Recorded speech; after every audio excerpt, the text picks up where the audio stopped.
The night Nathan Brooks kissed the woman who could destroy his entire life, he knew there was no turning back. Standing in the rain outside a charity gala, a single father with calloused hands and a CEO worth millions, two people who should never have collided, made a choice that would ignite a scandal neither could control.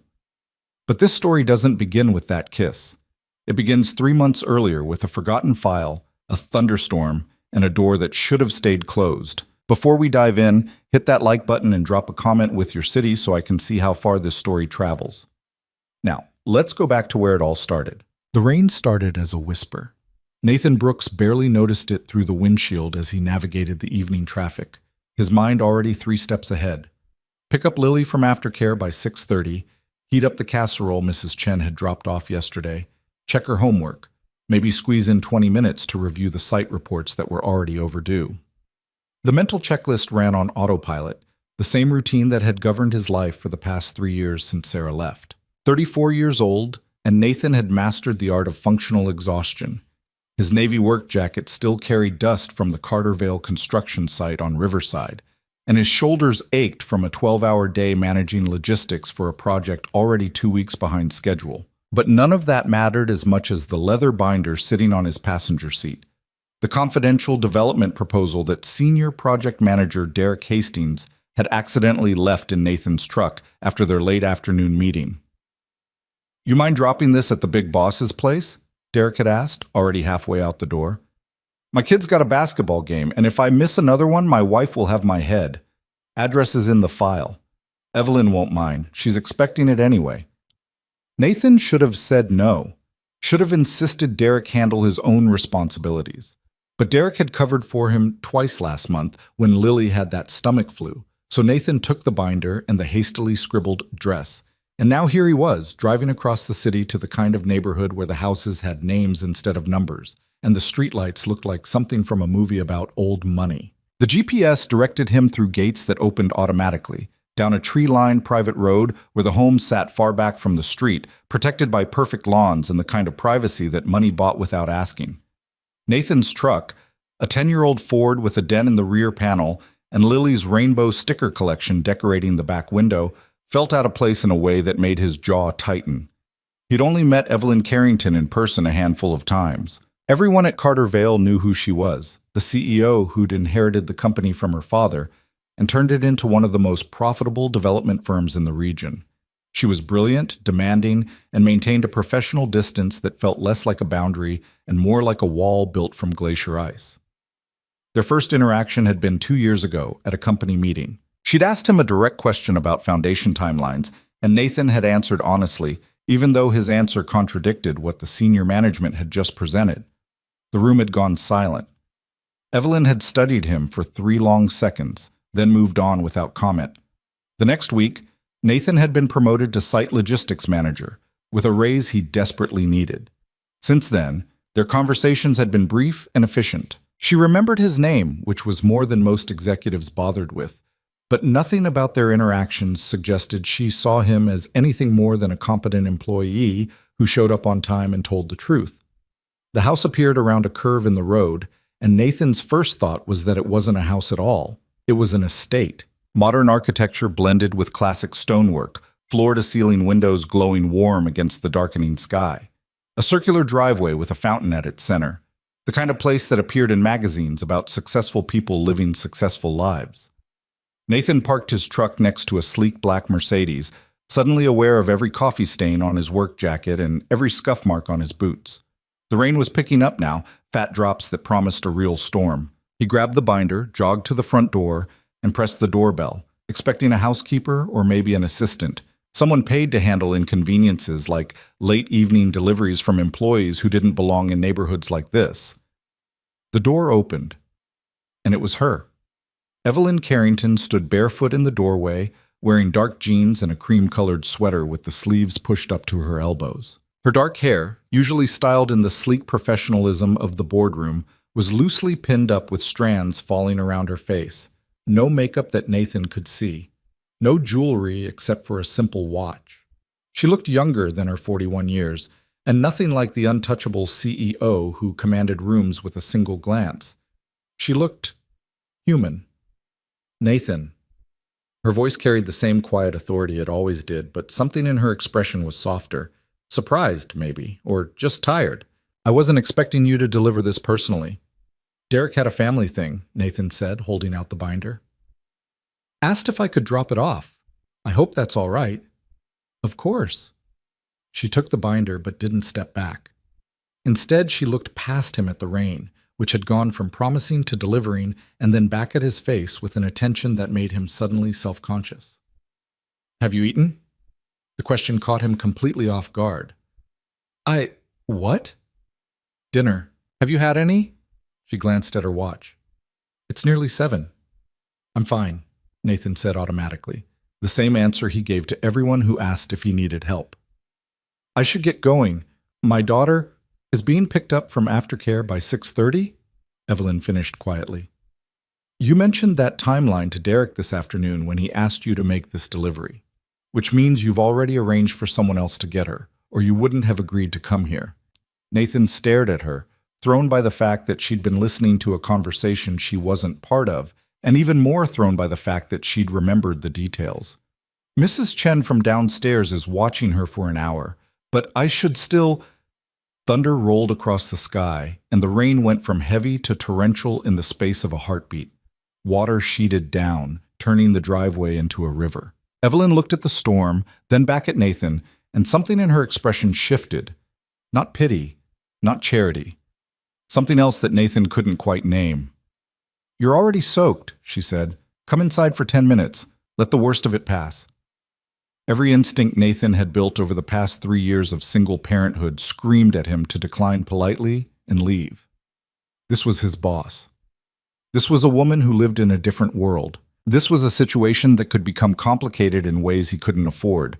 But the rain was hammering down like a punishment, and he could see actual concern in Evelyn's eyes. Not the performance of it, but the real thing. And Nathan was so tired of always being the one who had to hold everything together without accepting any help from anyone. 10 minutes, he heard himself say.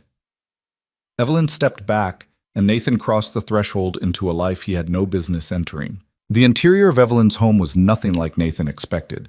He'd imagined sterile perfection, the kind of designer showcase where everything was expensive and nothing was personal. Instead, he found warmth. The entryway opened into a living space with high ceilings and exposed wooden beams, but the furniture looked comfortable rather than precious. Books were stacked on the coffee table, actual books with worn spines and dog-eared pages. A blanket was draped over the back of the couch like someone had been curled up there recently.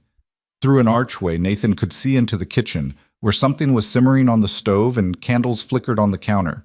It looked like a home where someone actually lived, and that surprised him more than anything. Let me get you a towel, Evelyn said, already moving down a hallway. And I'll turn up the heat. The storm dropped the temperature. Nathan stood awkwardly in the entryway, dripping onto what was probably very expensive hardwood, suddenly hyper-aware of how out of place he was.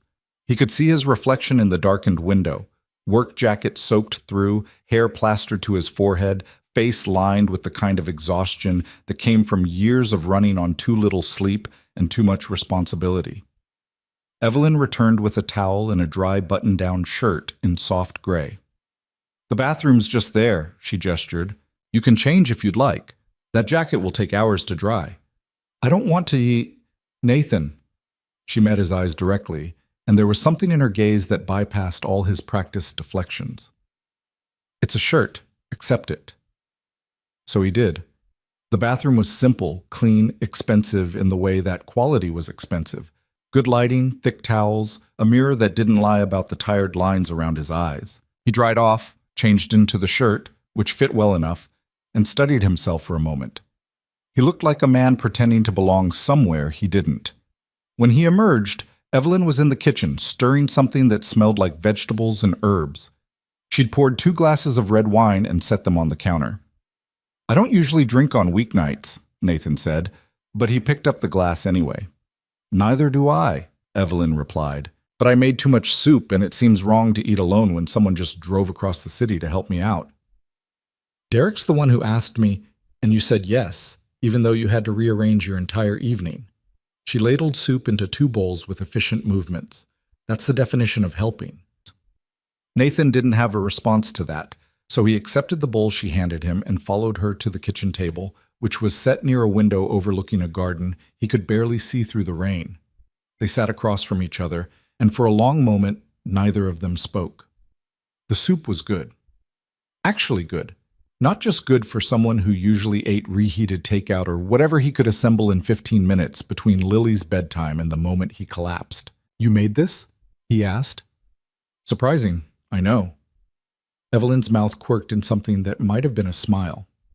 "The CEO who can actually cook. Most people assume I have a private chef." "Do you?" "I did, for a while. Then I realized I was paying someone to do one of the only things that made me feel human." She took a sip of wine. "Cooking requires you to pay attention, to be present. I don't get a lot of opportunities for that." Nathan understood that more than he wanted to admit. "My daughter, Lily, she's 8. She likes to help in the kitchen. Her pancakes are terrible, but she's proud of them, so we eat them anyway." And just like that, the space between them shifted. Evelyn asked about Lily, not in the polite, obligatory way people asked when they were making conversation, but with genuine curiosity. What books did she like? Was she good at math? Did she have friends at school? Did Nathan ever sleep enough? That last question made Nathan laugh, a sound that surprised them both. "Sleep? What's that?" "I'm familiar with the concept," Evelyn said dryly. "Less so with the practice." They talked, really talked, in a way that Nathan hadn't talked to anyone in months. Not about work, not about logistics or schedules, or the 1,000 practical concerns that filled his daily life. They talked about the absurdity of third-grade homework, about the books on Evelyn's coffee table, about the pressure of being responsible for other people's lives, whether those people were employees or an 8-year-old who needed you to hold the world steady even when you were barely holding yourself together. "I didn't plan on doing this alone," Nathan admitted, the wine and the warmth and the unexpected comfort of the moment loosening words he usually kept locked away. "Lily's mom left 3 years ago, just decided she wasn't cut out for motherhood and walked away. Sent divorce papers from Arizona and never looked back." "I'm sorry," Evelyn said quietly. "I'm not. Not anymore." Nathan set down his wine glass. Sarah leaving was the best thing she could have done for Lily. Better absent than present and resentful. But it means everything falls on me. Every decision, every scraped knee, every nightmare at 2 a.m, and I'm terrified every single day that I'm not enough. He stopped, startled by his own honesty. He never talked about this. Not to coworkers, not to friends, barely even to himself. But something about the candlelight and the rain and the woman sitting across from him made it feel safe to tell the truth. Evelyn was quiet for a long moment. Then she said, "I built this company into something my father never dreamed it could be. I've negotiated deals worth hundreds of millions of dollars. I've been on the cover of business magazines and given keynote speeches to thousands of people. And most days I go home to this house and realize I have no idea who I am when no one's watching." Nathan looked at her, really looked, and saw past the CEO, past the legend, past the woman who seemed to have everything figured out. He saw someone who was just as tired as he was, just as uncertain, just as alone. "You cook," he offered. "That's something." She smiled then, a real smile that reached her eyes. "I cook, and apparently I ambush exhausted employees into having dinner with me." "I don't feel ambushed," Nathan said honestly. "Good." The storm continued its assault outside, but inside the kitchen, everything felt strangely calm. They finished the soup, poured more wine, and somewhere in the comfortable quiet, Nathan noticed that the rain had stopped. He should leave. He should thank her, collect his still damp jacket, and drive home to relieve Mrs. Chen and pretend this evening had never happened. Instead, he stood and walked to the sink with his empty bowl. "You don't have to do that," Evelyn protested. "Force of habit." He rinsed the bowl, and that's when he noticed the cabinet door hanging slightly crooked on its hinges. The kind of thing most people wouldn't see, but Nathan had spent enough years fixing things that his eyes automatically caught what was broken. "This is loose," he said, opening and closing the door. "Do you have a screwdriver?" Evelyn blinked at him. "You don't have to—" "I know, but I'm here, and it'll take 2 minutes." He found the right screwdriver in the drawer she directed him to, and within 3 minutes, the cabinet door hung straight and closed properly. Such a small thing, but Evelyn looked at the repaired cabinet like he'd performed magic. "Thank you," she said softly. "My property manager keeps saying he'll send someone, but it's been weeks." "You shouldn't have to wait weeks for something this simple."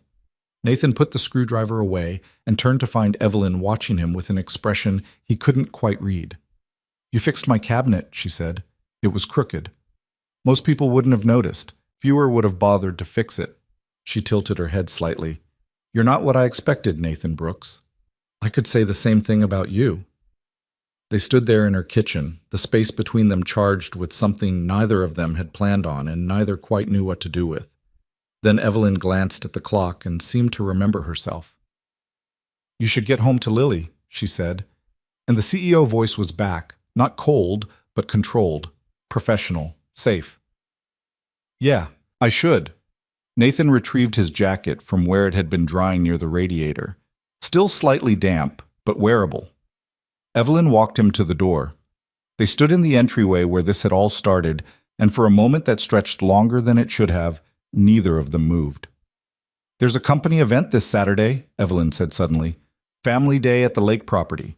It's mostly just an excuse to keep the board happy, but there will be activities for kids. Lily might enjoy it." Nathan's first instinct was to decline.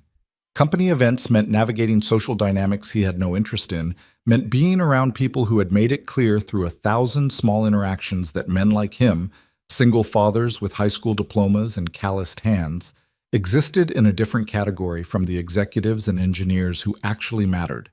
But Evelyn was looking at him with something in her eyes that wasn't pity and wasn't charity. It was something closer to hope. "Does Lily like pancakes?" Evelyn asked. "She loves pancakes." "Then bring her. There will be pancakes." A pause. "And I'd like to meet her." Nathan felt the ground shift beneath him in a way that had nothing to do with the storm and everything to do with the realization that this, whatever this was, had already become something more complicated than a chance encounter on a rainy Thursday evening. "Okay," he heard himself say. "We'll be there." Evelyn smiled, small and genuine, and Nathan walked out into the night with his hands shaking and his heart beating too fast. He drove home through wet streets, past neighborhoods that gradually shifted from expensive to affordable to struggling, and the whole time he couldn't stop thinking that he'd just crossed a line he hadn't known existed until it was already behind him. Mrs. Chen met him at the door to his apartment with Lily already in her pajamas, hair damp from her bath, clutching the stuffed dinosaur she couldn't sleep without. "Daddy!" She launched herself at him, and Nathan caught her with the ease of 3 years' practice. "Hey, baby, were you good for Mrs. Chen?" "So good," Mrs. Chen confirmed, gathering her things. "We made cookies. I left some on the counter." Nathan thanked her, paid her for the babysitting even though she always protested, and locked the door behind her. He carried Lily to bed, tucked her in, and listened to her narrate her entire evening in the rambling, enthusiastic way 8-year-olds told stories where every detail mattered equally. And then we watched the storm, and Mrs. Chen said lightning is just electricity in the sky, which is so cool, and I wasn't even scared, and can we make cookies again tomorrow? "Maybe this weekend," Nathan said, smoothing her hair back from her forehead. "Daddy?" "Yeah, baby?" "You smell like flowers." Nathan froze. The borrowed shirt. It must have been washed in something expensive and floral.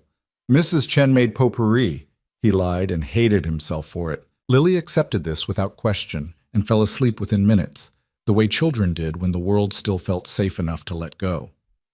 Nathan sat in his own room afterwards, staring at his phone, thinking about a woman who lived in a house too big for one person and cooked soup for unexpected guests and asked questions like she actually cared about the answers. He thought about the way she'd looked at him when he fixed her cabinet, like such a small gesture mattered. He thought about Saturday, about bringing Lily into a world where people would judge them both based on Nathan's worn boots and Lily's secondhand yellow cardigan and the Ford with the dent in the back panel. He should cancel, send a polite text, maintain the professional distance that had protected him for years. Instead, he set an alarm for early Saturday morning and tried to convince himself that attending a company family event was a perfectly reasonable thing to do, and tried not to think about the fact that the most unexpected part of the entire evening hadn't been the storm or the soup or the conversation. It had been the moment when Evelyn Carrington looked at him like he was someone worth seeing. Saturday arrived with the kind of perfect spring weather that made Nathan suspicious. Clear skies, gentle breeze, temperatures warm enough for just a light jacket. It felt like the universe setting a stage for something. He woke at 6, which was late for him, and found Lily already awake and standing in front of her closet with the concentrated expression she got when facing important decisions. "What are you doing up so early?"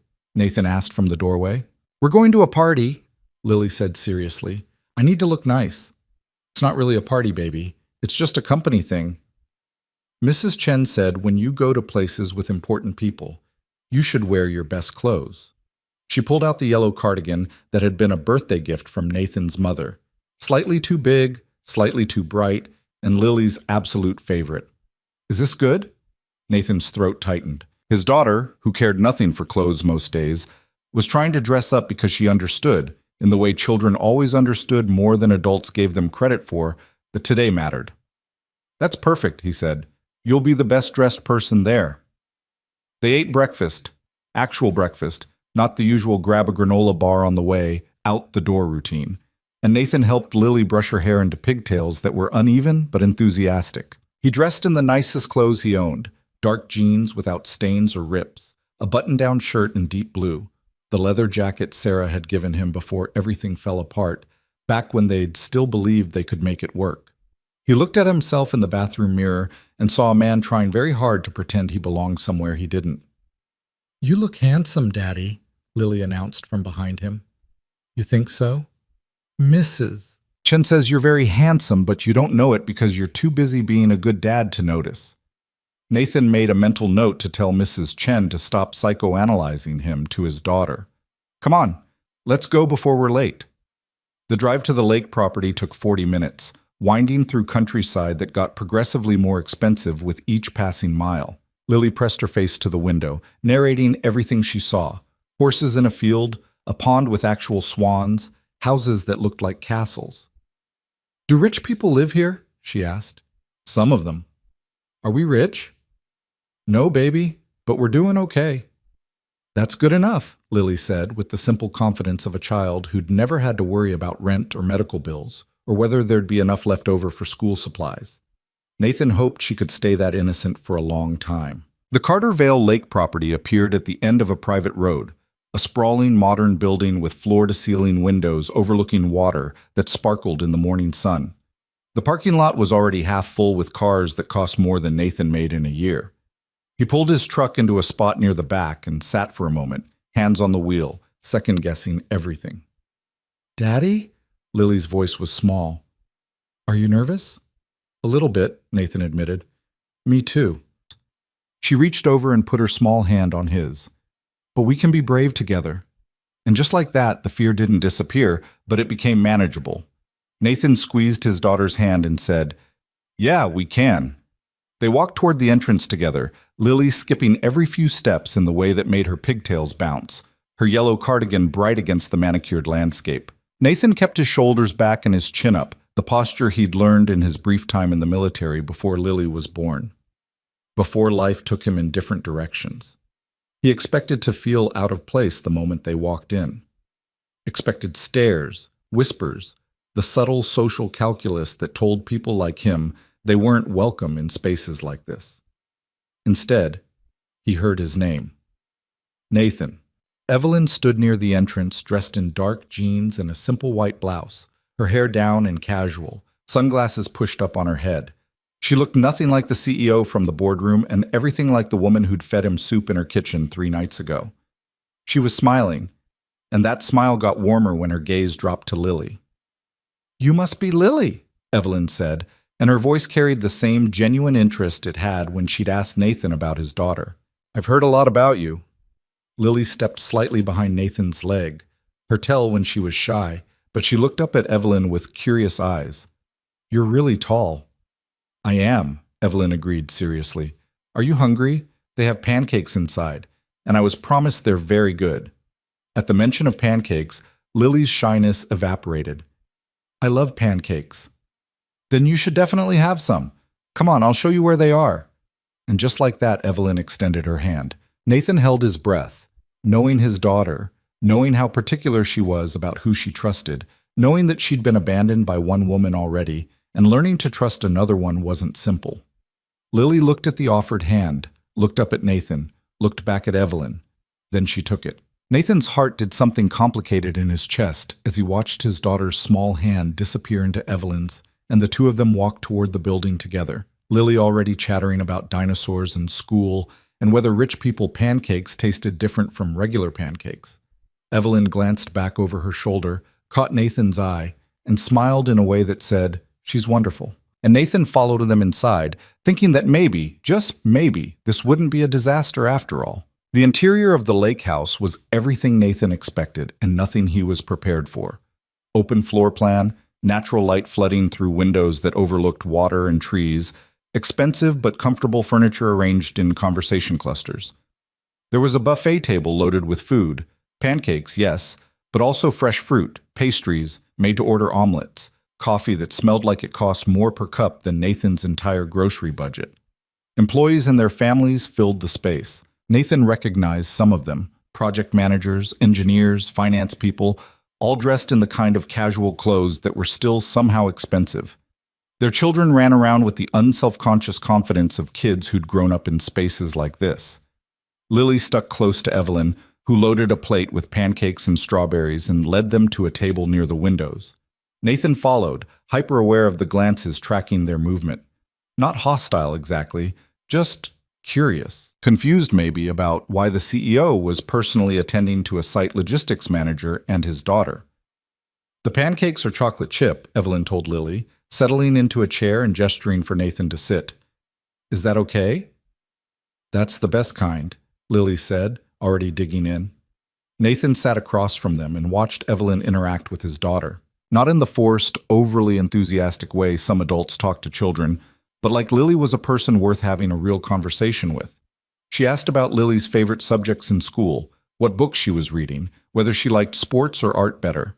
Lily, who could be shy around strangers, opened up like a flower in sunlight. She told Evelyn about the dinosaur project she was working on for science class, about her friend Emma, who moved away last month and how sad that was, about the fact that she wanted a dog, but Daddy said their apartment didn't allow pets. "That's hard," Evelyn said seriously. "I wanted a dog when I was your age too, but my parents said no." "Did you get one when you grew up?" "Not yet. I work too much to take care of one properly. But maybe someday." "Daddy works a lot too," Lily said, "but he always makes time for me." Nathan felt something twist in his chest at the simple pride in his daughter's voice. Evelyn looked at him, and the expression in her eyes was so warm, so genuine, that Nathan had to look away. They spent the next hour drifting through the event. There were activities set up outside, lawn games, a small petting zoo, face painting. Lily gravitated toward the face painting, asking for a rainbow on her cheek, and while she sat patiently for the artist, Nathan and Evelyn stood nearby in a silence that felt comfortable rather than awkward. "She's incredible," Evelyn said quietly. "You've done an amazing job with her." "I'm just trying not to mess her up too badly," Nathan replied. "You're doing more than that." Evelyn turned to face him fully. "She feels loved. That's not a small thing." Before Nathan could respond, a voice cut through the moment like a knife. "Evelyn? There you are?" Graham Holloway strode toward them with the kind of confident swagger that came from a lifetime of getting what he wanted. Mid-50s, expensive suit even at a casual event, board member with enough influence to be dangerous and enough ego to make him insufferable. Nathan had dealt with him before on projects, and every interaction had left him feeling like he needed a shower. Behind Graham walked two other people Nathan recognized. A journalist from the local business magazine and a photographer, both clearly invited to document the company's commitment to family values. "Graham," Evelyn said, and her voice went from warm to professionally neutral in the space of a heartbeat. "I didn't know you were bringing press." "Just documenting our wonderful culture," Graham said smoothly. His gaze slid to Nathan, and something calculating flickered in his expression. "Brooks, isn't it? Site logistics?" "That's right," Nathan said evenly. "Good work on the Riverside project. You've really been rising through the ranks lately." The pause before rising was deliberate, and the implication hung in the air like smoke. "Moving up faster than expected, some might say." The journalist's pen paused on her notepad. The photographer's camera angled slightly in their direction. Nathan felt his jaw tighten. He knew exactly what Graham was doing, planting seeds of gossip, suggesting that Nathan's presence here, standing beside the CEO, meant something inappropriate. The kind of innuendo that could follow a person, that could turn professional respect into scandal. Nathan delivered an important file to my home earlier this week, Evelyn said, her voice calm but carrying an edge Nathan had heard her use in meetings when someone was about to regret their choices. I invited him and his daughter to attend today as a thank you. Is there a problem with that, Graham? Of course not, Graham said, smile never wavering. Just making conversation. Family Day is all about getting to know our people, isn't it? He looked past them toward where Lily was showing off her rainbow face paint to another child. Cute kid. Must be hard raising her alone. The words were sympathetic, but the tone made them feel like an assessment, like Graham was categorizing Nathan, filing away information to use later. Nathan's hands curled into fists at his sides. Years of being underestimated, of being talked down to, of watching people like Graham assume that men like Nathan were only useful for physical labor and nothing more. It all came rushing back in a wave of anger he barely controlled. Before he could say something that would probably get him fired, Evelyn stepped forward. Not dramatically, not loudly, just a single step that put her between Nathan and Graham, a physical statement of position. Graham, she said, and her voice could have frozen fire. If you have concerns about my employee management decisions, you're welcome to schedule a meeting with me through proper channels. But this is a family event, and I'd appreciate it if you'd remember that before making any more observations. The silence that followed could have cut glass. The journalist stopped taking notes. The photographer lowered his camera. Every person within earshot had gone quiet, suddenly fascinated by their plates or their phones or anything that wasn't the confrontation unfolding. Graham's smile never faltered, but something dangerous flickered in his eyes. Of course, Evelyn. Just being friendly. Enjoy your day. He walked away, the journalist and photographer trailing behind him like remoras following a shark, and the ambient noise of the event slowly returned. Nathan exhaled a breath he hadn't realized he'd been holding. Evelyn turned to him, and for a moment the CEO mask slipped. I'm sorry about that. You don't have anything to apologize for. He shouldn't have. But he did. Nathan kept his voice low. And he's going to talk. You know he's going to talk. Let him. Evelyn's expression hardened. Graham has been angling for more control of this company for years, and he doesn't like that I won't give it to him. If he wants to waste his energy on gossip, that says more about him than it does about us. Us. The words sat between them, weighted with implications neither of them had agreed to yet. Before either could say anything else, Lily came running over, face paint rainbow bright, excitement radiating from every inch of her small body. Daddy, Evelyn, look! She pointed to her cheek. And they have puppies, real puppies. Can we go see? Nathan glanced at Evelyn, who was looking at Lily with an expression so soft it made something ache in Nathan's chest. Let's go see the puppies, Evelyn said. They spent the rest of the afternoon like that, the three of them drifting through activities, Lily the bright center of attention.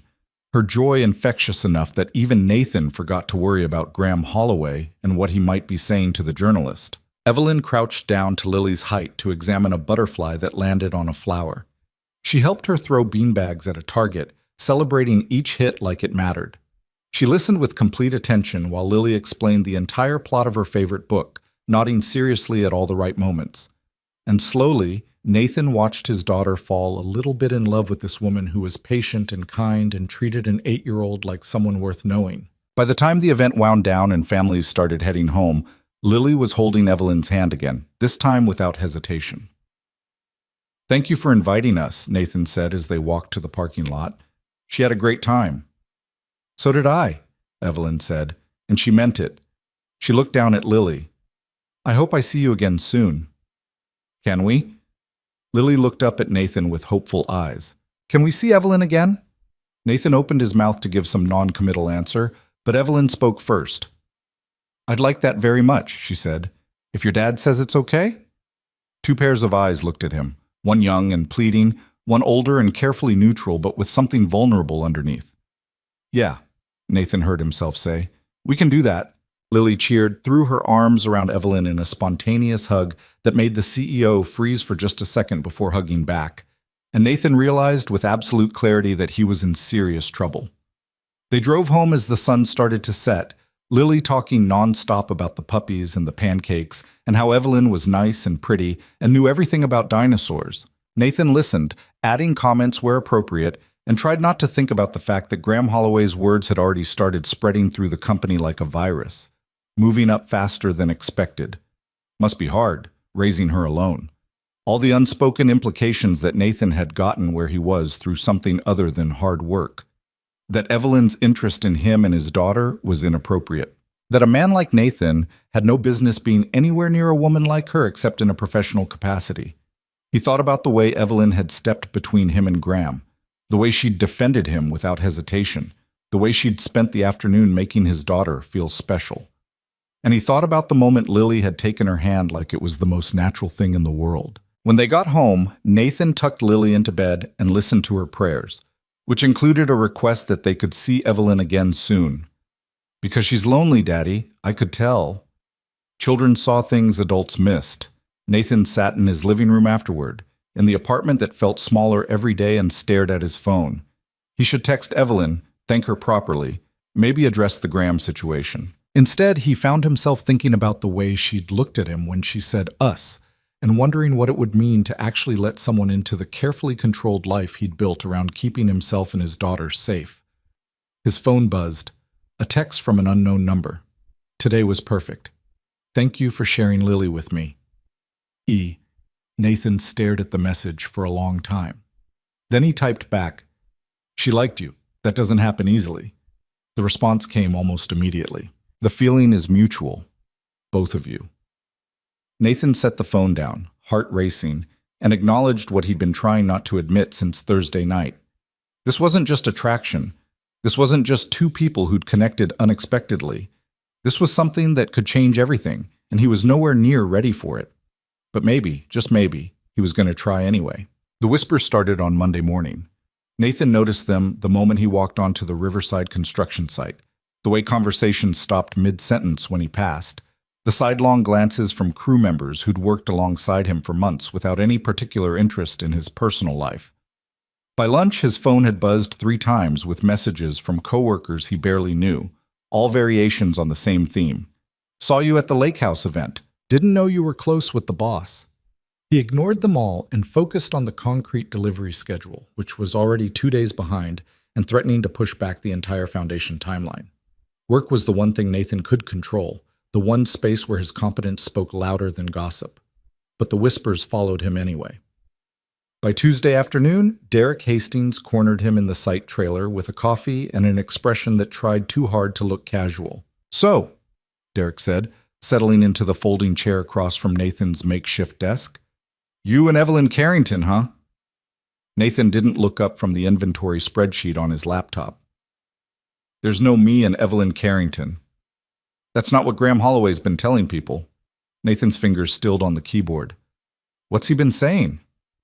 "Nothing specific, just implications.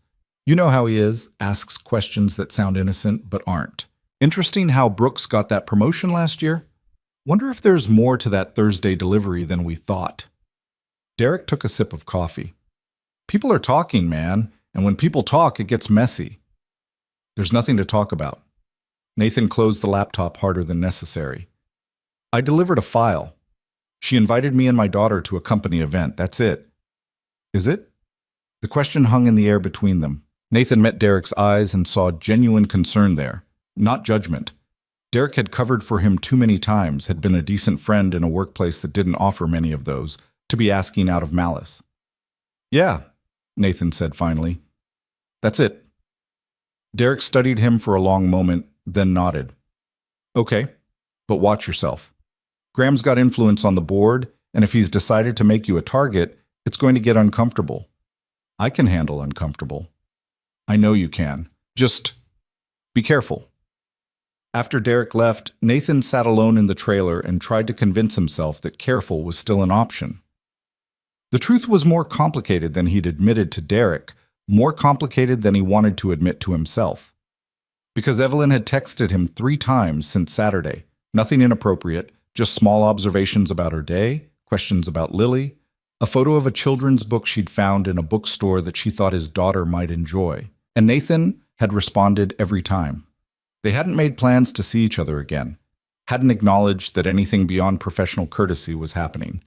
But something was happening, undeniable as gravity, and Nathan felt himself being pulled toward it even as every survival instinct he'd developed over the past 3 years screamed at him to step back.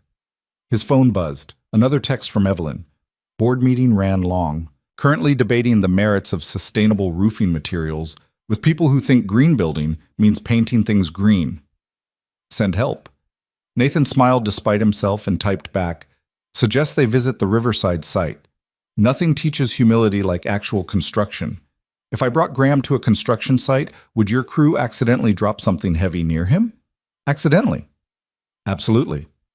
You're terrible. You texted me first. There was a pause, longer than the usual quick back and forth, and Nathan wondered if he'd crossed a line. Then his phone rang. Not a text. An actual call. He answered. Hello? I shouldn't have said that about Graham. Evelyn's voice was quieter than usual, almost tentative. It was inappropriate. It was funny. It was unprofessional. Evelyn. Nathan leaned back in his chair, suddenly aware that this conversation mattered more than surface banter. Why did you really call? Silence on the other end. Then, so quietly he almost missed it. I miss talking to you. Nathan's breath caught. 4 days since the lake house. 4 days of text messages that danced around something neither of them had named. And now this. Admission wrapped in honesty, vulnerable in a way that Nathan suspected didn't come easily to a woman who'd built her life on control. I miss talking to you too, he said. This is complicated. Yeah, it is. I'm your boss. People are already talking. She stopped, started again. I don't want to make your life harder than it already is. Nathan thought about Derek's warning, about Graham's quiet campaign of insinuation, about the way his coworkers now looked at him like he was something unfamiliar. He thought about Lily, who'd asked every night since Saturday when they could see Evelyn again. He thought about the careful, controlled life he'd built, and how easily it could all come apart if he made the wrong choice. What do you want? He asked, instead of answering. That's not a fair question. Why not? Because what I want and what's smart are 2 different things. Tell me anyway. Another pause. Nathan could hear her breathing, could imagine her in some expensive office with floor-to-ceiling windows, wrestling with the same impossible calculation he was. I want to have dinner with you again, Evelyn said finally. Just dinner, just talking, without worrying about who sees us or what they'll assume, or whether it's crossing some invisible line I'm supposed to respect. Okay.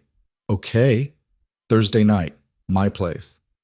The words were out before Nathan could second-guess them. Nothing fancy. I'll make spaghetti. Lily will probably talk your ear off about her dinosaur project. And my apartment is about 1/10 the size of your kitchen. But if you want dinner and conversation without performance, that's what I can offer.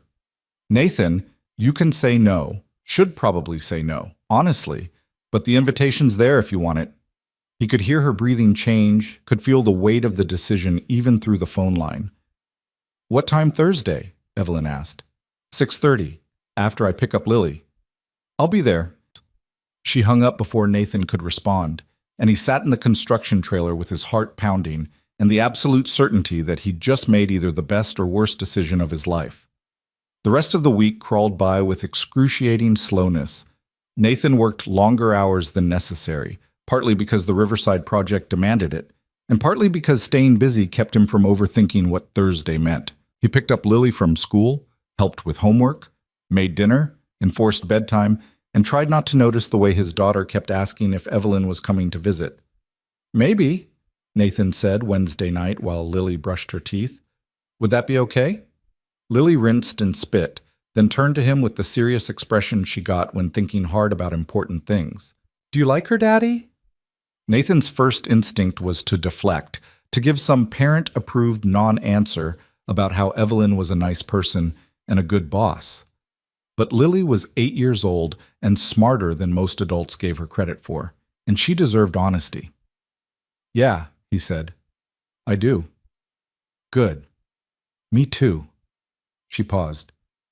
Is she going to be like Mommy? The question hit Nathan square in the chest. Lily rarely asked about Sarah anymore, had been so young when she left that the memories were already fading into something abstract. But the fear underneath the question was real. Will this person leave too? Nathan knelt down so he was eye level with his daughter. I don't know what's going to happen with Evelyn. We're just friends right now. But I promise you, baby, I will never let anyone into our lives who's going to hurt you, okay? Lily studied his face, searching for the truth beneath the promise. Then she nodded. Okay. Can we have spaghetti tomorrow? The kind with the meatballs? Yeah, we can have that kind. Thursday arrived with clear skies and Nathan's nerves stretched tight enough to snap. He left work early, picked up Lily from aftercare, and drove home trying to remember the last time he'd had a woman over for dinner who wasn't Mrs. Chen or Lily's schoolteacher for a parent conference. The apartment felt smaller than usual when he looked at it through Evelyn's eyes. One bedroom that Lily claimed, a living room barely big enough for a couch and TV, a kitchen with outdated appliances and counters that never looked quite clean no matter how much he scrubbed. The bathroom had a permanent water stain on the ceiling from the upstairs neighbor's leak last winter. The carpet was worn thin in the high traffic areas. It was home, but it was also a stark reminder of the gap between his world and Evelyn's. Daddy, you're making your worried face, Lily observed from where she was setting the table with mismatched plates. Just thinking. About Evelyn? Yeah. She won't care that our house is small. She cares about people, not houses. Nathan looked at his daughter, this small person who somehow understood human nature better than most adults, and felt a rush of love so fierce it ached. When did you get so smart? I've always been smart. You just notice more when I say things you need to hear. She finished setting the last fork. Can I show her my dinosaur project? If she wants to see it. She will. She likes dinosaurs.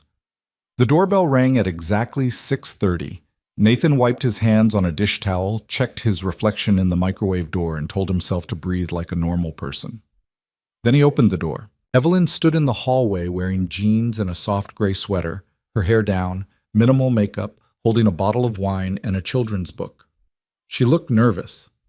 That small detail, the fact that she was nervous too, steadied something in Nathan.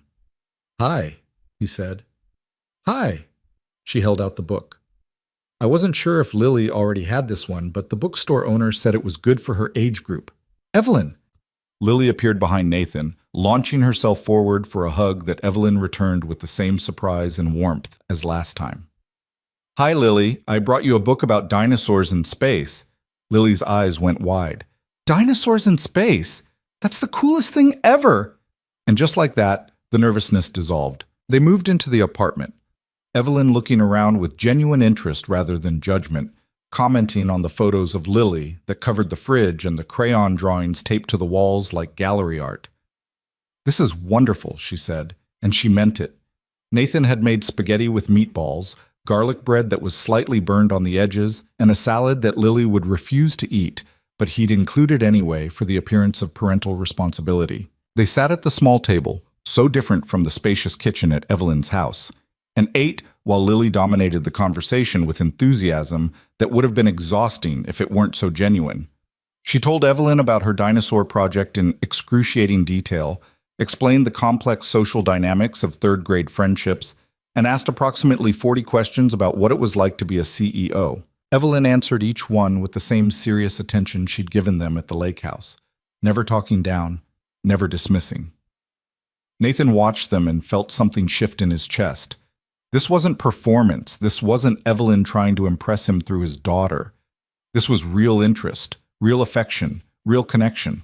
After dinner, Lily insisted on showing Evelyn her room, which meant a tour of stuffed animals. The bookshelf Nathan had built from cheap materials and determination, and the elaborate dinosaur scene she'd constructed from clay and cardboard. Evelyn sat cross-legged on the floor, admiring each detail, asking questions that proved she was actually listening. When bedtime came around, Lily requested that Evelyn help with the tucking-in routine.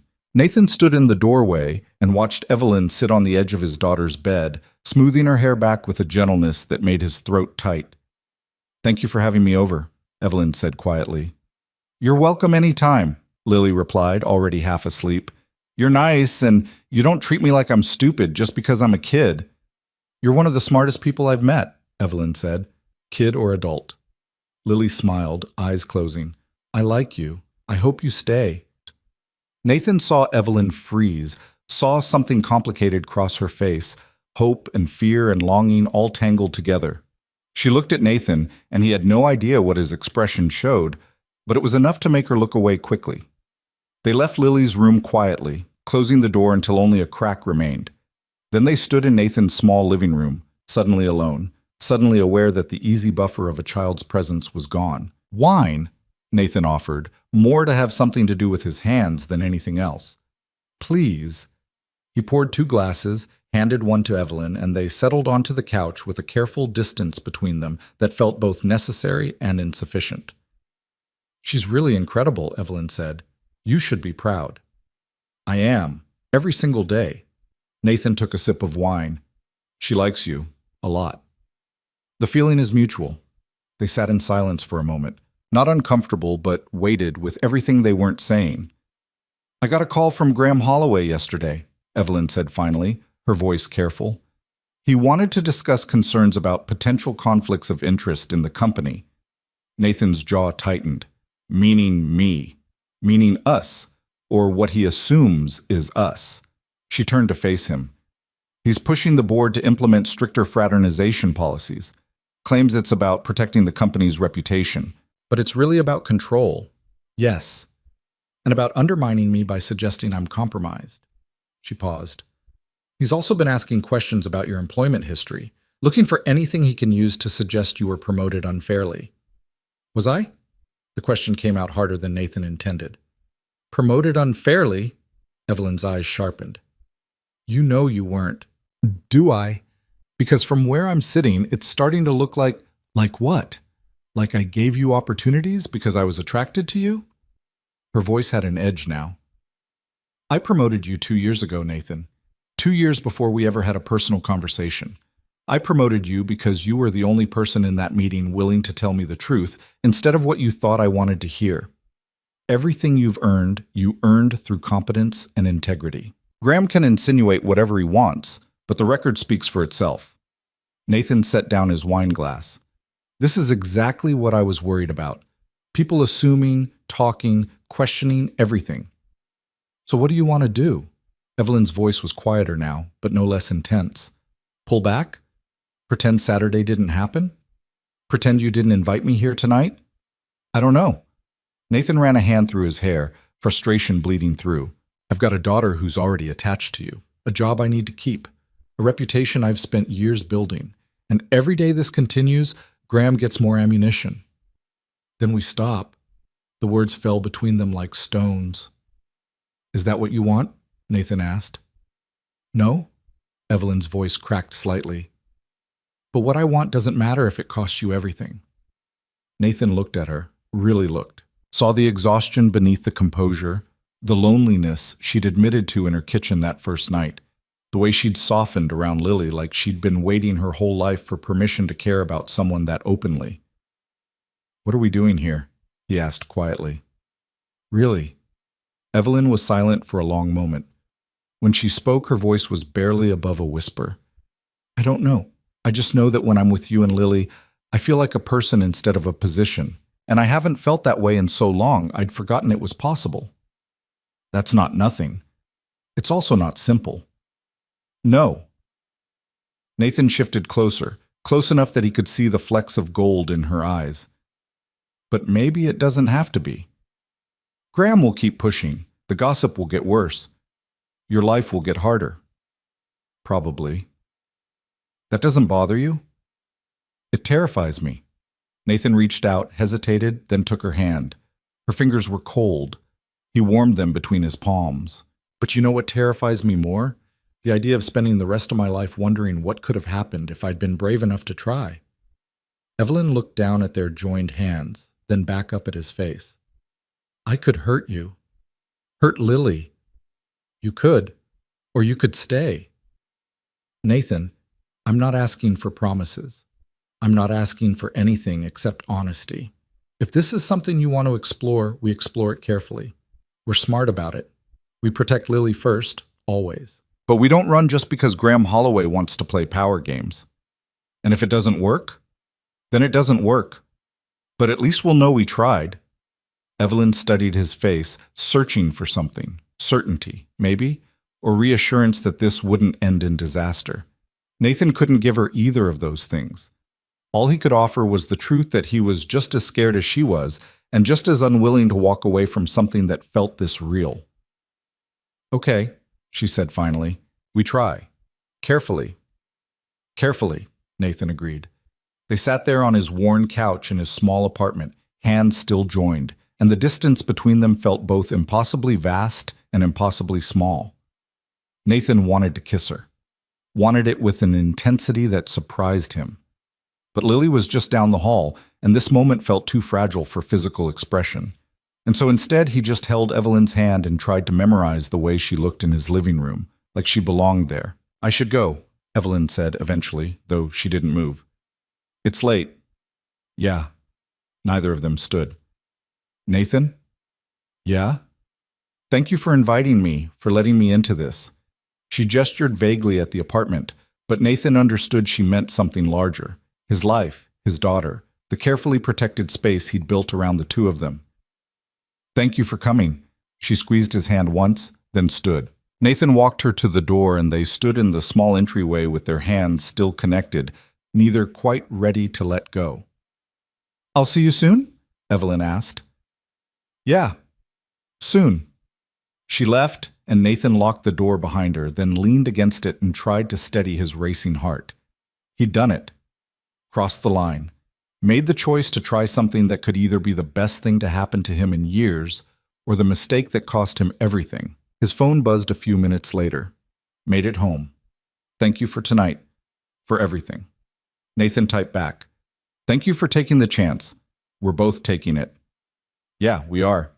He went to bed that night thinking about Evelyn's hand in his, about the way she'd looked at Lily with such gentle attention, about the fact that for the first time since Sarah left, he was allowing himself to imagine a future that included someone else. It was terrifying, it was exhilarating, and somewhere in the darkness of his bedroom, Nathan made a decision. If Graham Holloway wanted to come after him, let him. If the gossip wanted to spread, let it spread. Nathan had spent 3 years surviving, protecting, keeping everything carefully controlled. Maybe it was time to start actually living. The next morning brought consequences faster than Nathan anticipated. He arrived at the Riverside site to find Derek waiting with a grim expression and a printout of an email. "You need to see this," Derek said, handing over the paper. It was from Graham Holloway to the senior management team, copied to HR, with a subject line that made Nathan's stomach drop. Concerns regarding employee conduct and company policy. The email was carefully worded, never quite making direct accusations but implying everything. References to potential conflicts of interest, questions about the appearance of favoritism, suggestions that proper protocols should be reviewed to ensure all employees are held to the same standards. Nathan's name was mentioned twice, Evelyn's 3 times. "HR wants to see you this afternoon," Derek said quietly. 3 o'clock. Nathan crumpled the email in his fist. "This is insane. I haven't done anything wrong." "I know. But Graham's forcing their hand. They have to investigate now, even if it's just for show." Derek paused. "What actually is going on with you and Evelyn?" Nathan thought about last night, about holding her hand on his couch, about the way she'd tucked Lily into bed, about the decision they'd made to try this carefully, deliberately, honestly. "We're figuring it out," he said. Derek nodded slowly. "Then you better figure it out fast, because Graham's not going to stop until he gets what he wants." The HR meeting was exactly as uncomfortable as Nathan expected. 2 representatives, professional, polite, asking questions that were phrased neutrally but felt like accusations. Had he received any special treatment from Ms. Carrington? Had there been any inappropriate communications? Was he aware of the company's fraternization policy? Nathan answered everything honestly. No special treatment beyond what his work earned. Communications had been professional with occasional personal elements that didn't violate any policy. He was aware of the fraternization rules, which prohibited relationships between direct supervisors and their reports, a category that didn't apply since Evelyn wasn't his direct supervisor. They thanked him for his time and said they'd be in touch. Nathan left feeling like he'd just been interrogated for a crime he hadn't committed. His phone rang as he walked back to his truck. Evelyn. "They called you in too," he said instead of hello. "Yes, just finished." Her voice was tight with controlled anger. This is exactly what Graham wanted. Create enough noise that HR has to respond, make us both look questionable even if we haven't violated any actual policies. So what do? We let the investigation run its course. It won't find anything because there's nothing to find. And then, she paused. "Nathan, I need to tell you something. I should have mentioned it last night, but the timing never felt right." Nathan's grip tightened on the phone. "What?" "I've been conducting my own investigation into Graham, financial irregularities, some questionable vendor contracts. Nothing concrete yet, but enough to suggest he's been using his board position for personal gain." She took a breath. "If I can prove it, I can force him out. But it's going to take time, and it's going to be messy, and he's going to fight back hard. He already is. It's going to get worse before it gets better." Nathan leaned against his truck and looked up at the sky, at the construction site behind him, at the life he'd built through sheer determination and careful choices. Graham Holloway was a board member with money and connections and a vendetta. Nathan was a site manager with a high school diploma and everything to lose. This should have been the moment he backed down. "Then we deal with worse," Nathan said. "Together." He could hear Evelyn's breath catch over the line. "You're sure?" "No, but I'm in anyway." "Okay." Her voice steadied. "Then we're smart about this. We document everything. We don't give Graham anything real to use against us. And we trust that the truth matters more than innuendo. And us? We keep being us. Carefully. Like we agreed." Nathan smiled despite everything. "Carefully, right." They hung up, and Nathan drove home to pick up Lily from aftercare, trying to figure out how to explain to an 8-year-old that sometimes doing the right thing meant accepting that life was about to get complicated. But when he arrived, Lily took one look at his face and hugged him without asking questions, and Nathan realized he didn't have to explain anything.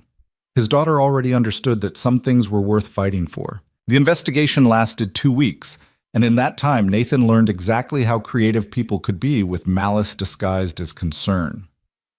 Anonymous emails appeared in HR's inbox questioning Nathan's qualifications.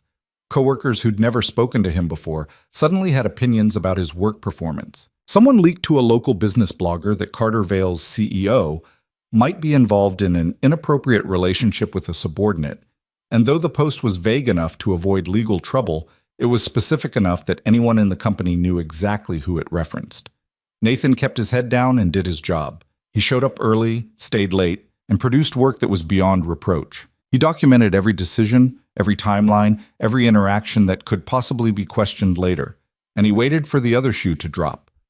Evelyn, meanwhile, became a ghost in his daily life. No texts except brief professional updates, no calls, no casual conversations. She was protecting them both, Nathan understood that, but the silence felt like a door closing just when he'd finally worked up the courage to walk through it. Lily noticed immediately.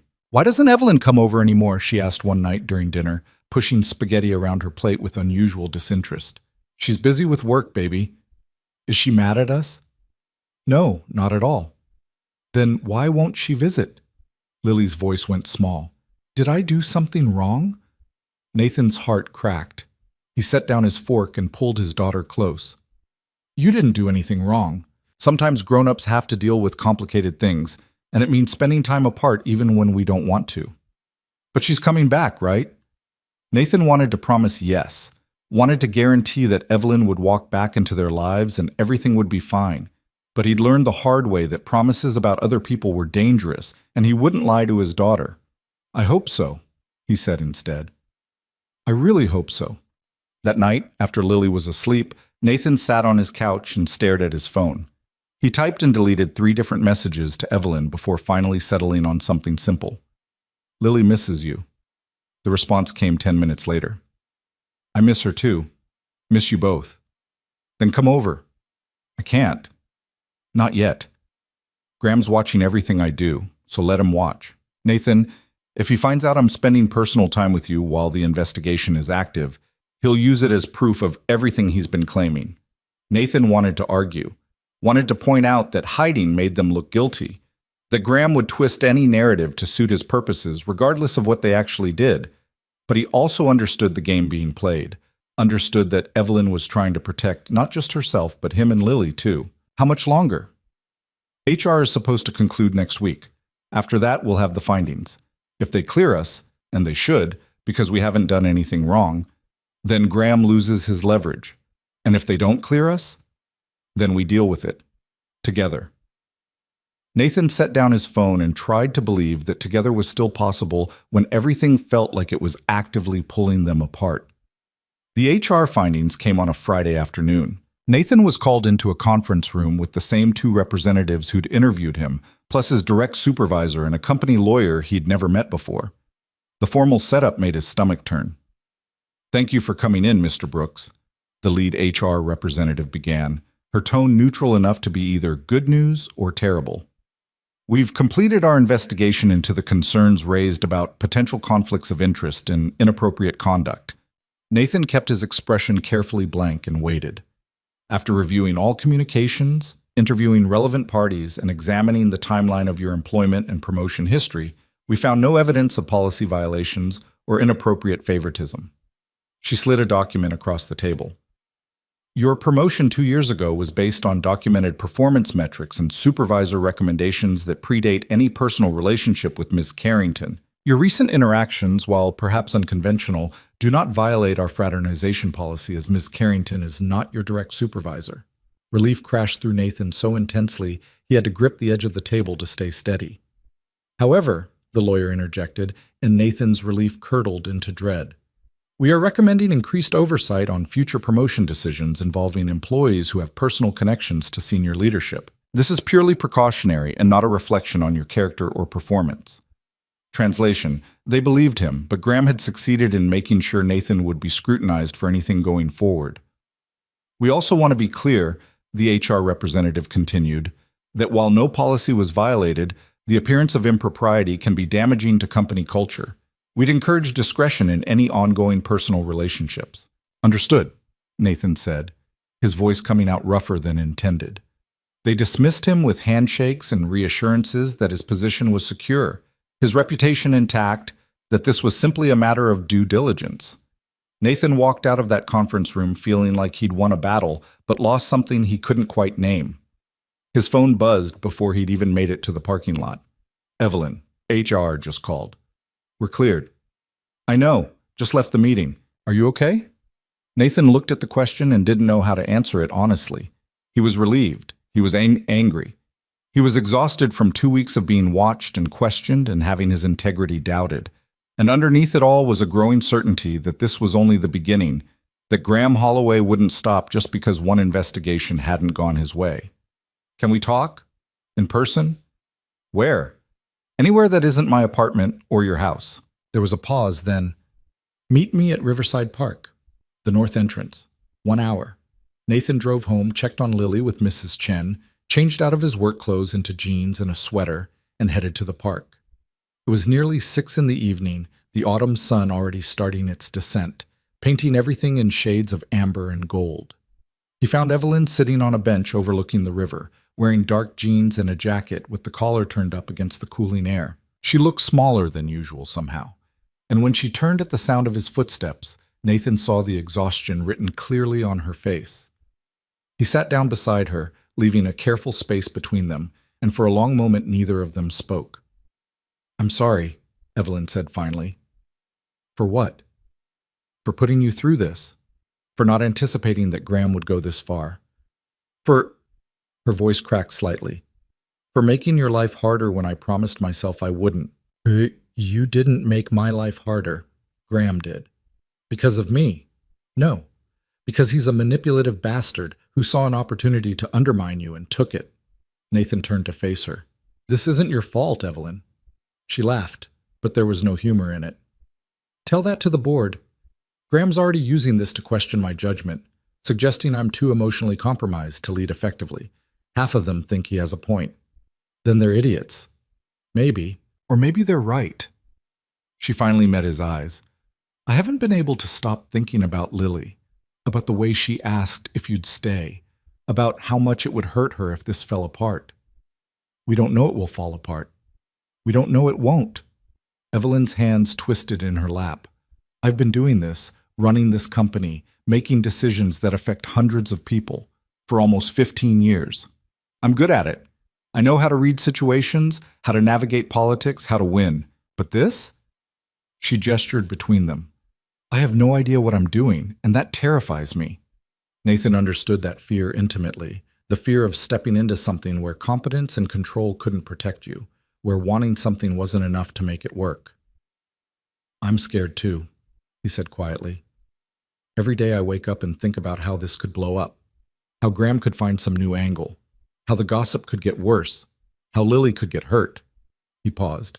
But then I think about Thursday night, about you sitting on my couch, about the way you looked at my daughter like she mattered, and I think maybe being scared isn't a good enough reason to walk away from something real. Evelyn was quiet for a long moment, watching the river move past in its patient, eternal way. When she spoke again, her voice was barely above a whisper. I went to the board meeting yesterday.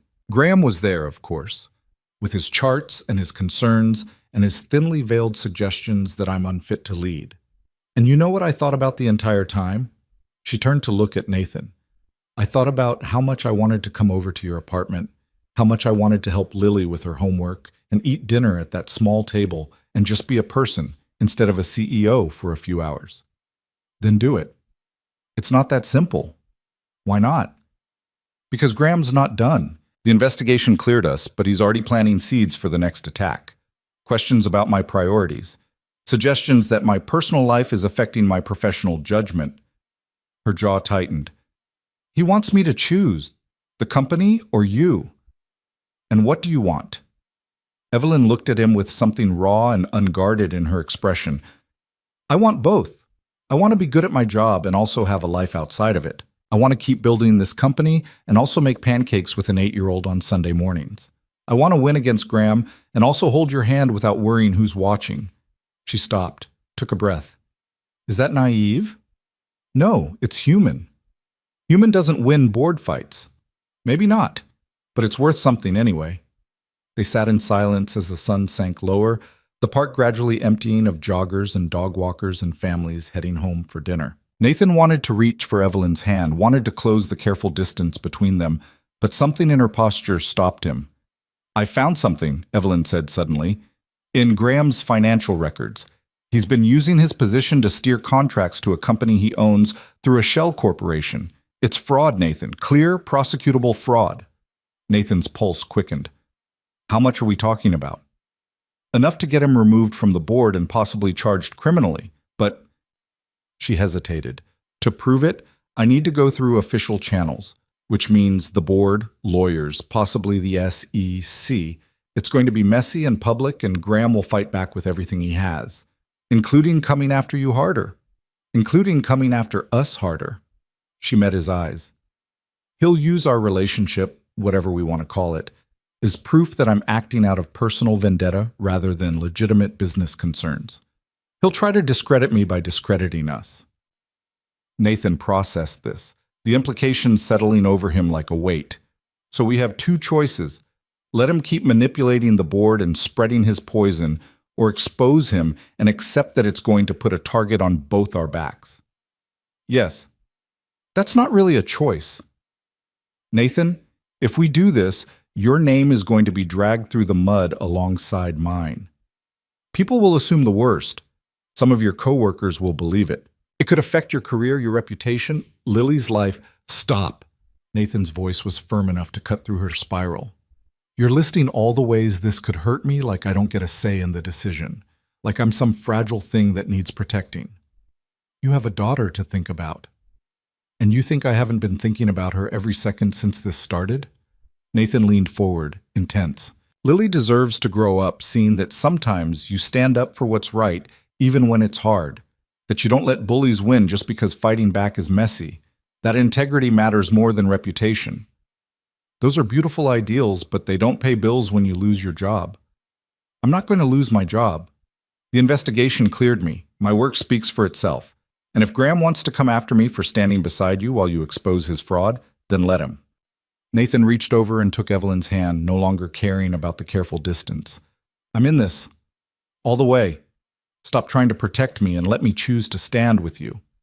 Evelyn looked down at their joined hands, and Nathan watched something shift in her expression. The armor cracking, the walls coming down, the woman underneath finally allowing herself to be seen. I'm not used to this, she said quietly. Having someone choose me. Not the company or the money or the connections. Just me. Get used to it. She smiled then, small and tentative but real. Okay, we expose Graham together? Together. They sat on that bench as the sun finished setting and the streetlights flickered on, hands still joined, and made plans. Evelyn would present her findings to the board's audit committee next week. She'd bring documentation, financial experts, everything needed to make an airtight case.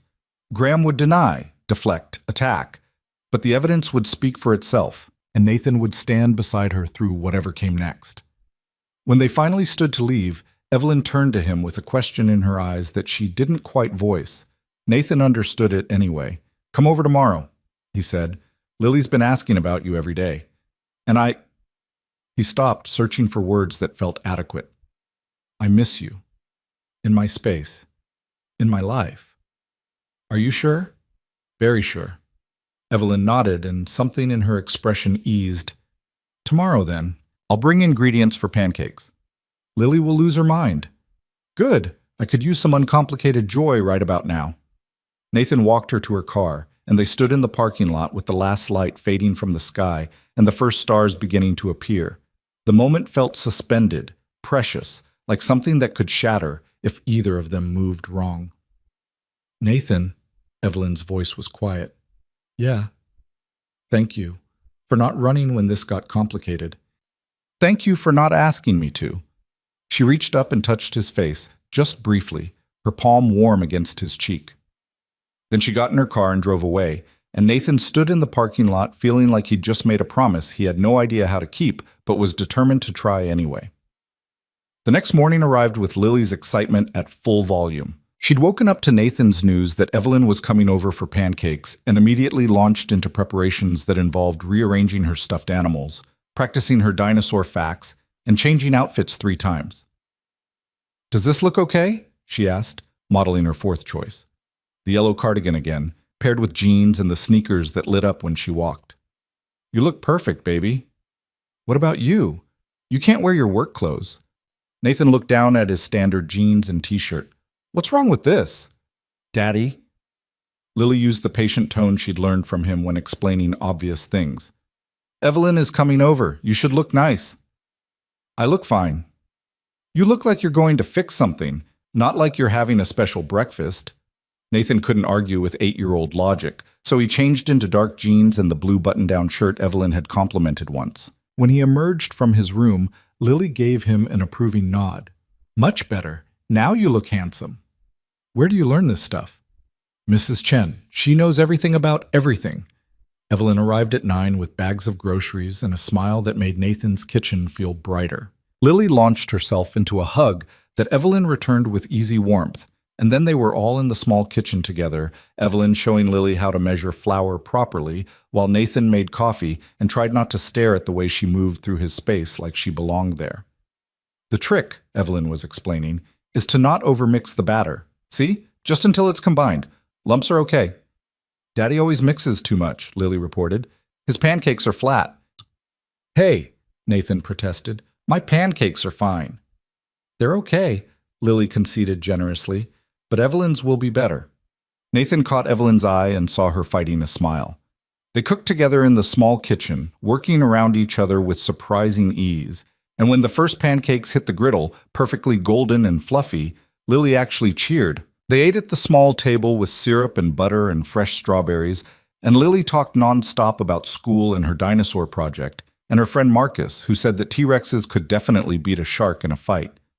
Evelyn engaged with every topic seriously, asking follow-up questions and offering opinions, and Nathan watched his daughter bloom under the attention. After breakfast, Lily dragged Evelyn to her room to show her the latest additions to her dinosaur scene. Nathan cleaned up the kitchen.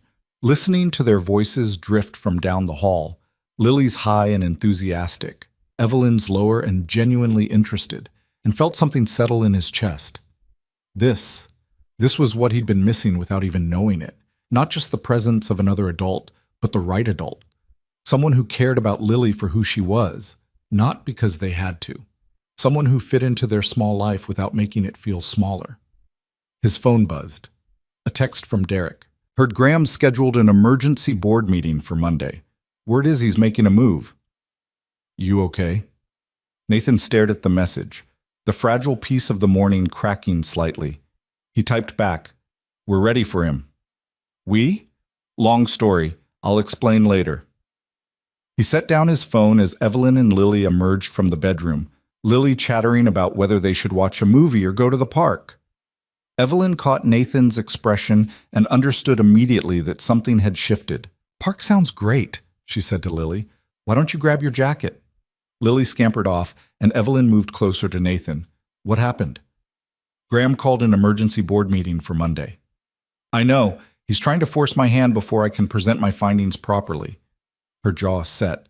"We're moving up our timeline. I'm calling the audit committee this afternoon." "Evelyn, he's not going to win by being faster. I have the evidence. I have the law on my side. And I have—" She stopped, something vulnerable crossing her face. "I have you. That has to count for something." Nathan pulled her close without thinking about it, just wrapped his arms around her and held on while Lily's voice called from the other room, asking if anyone had seen her good jacket.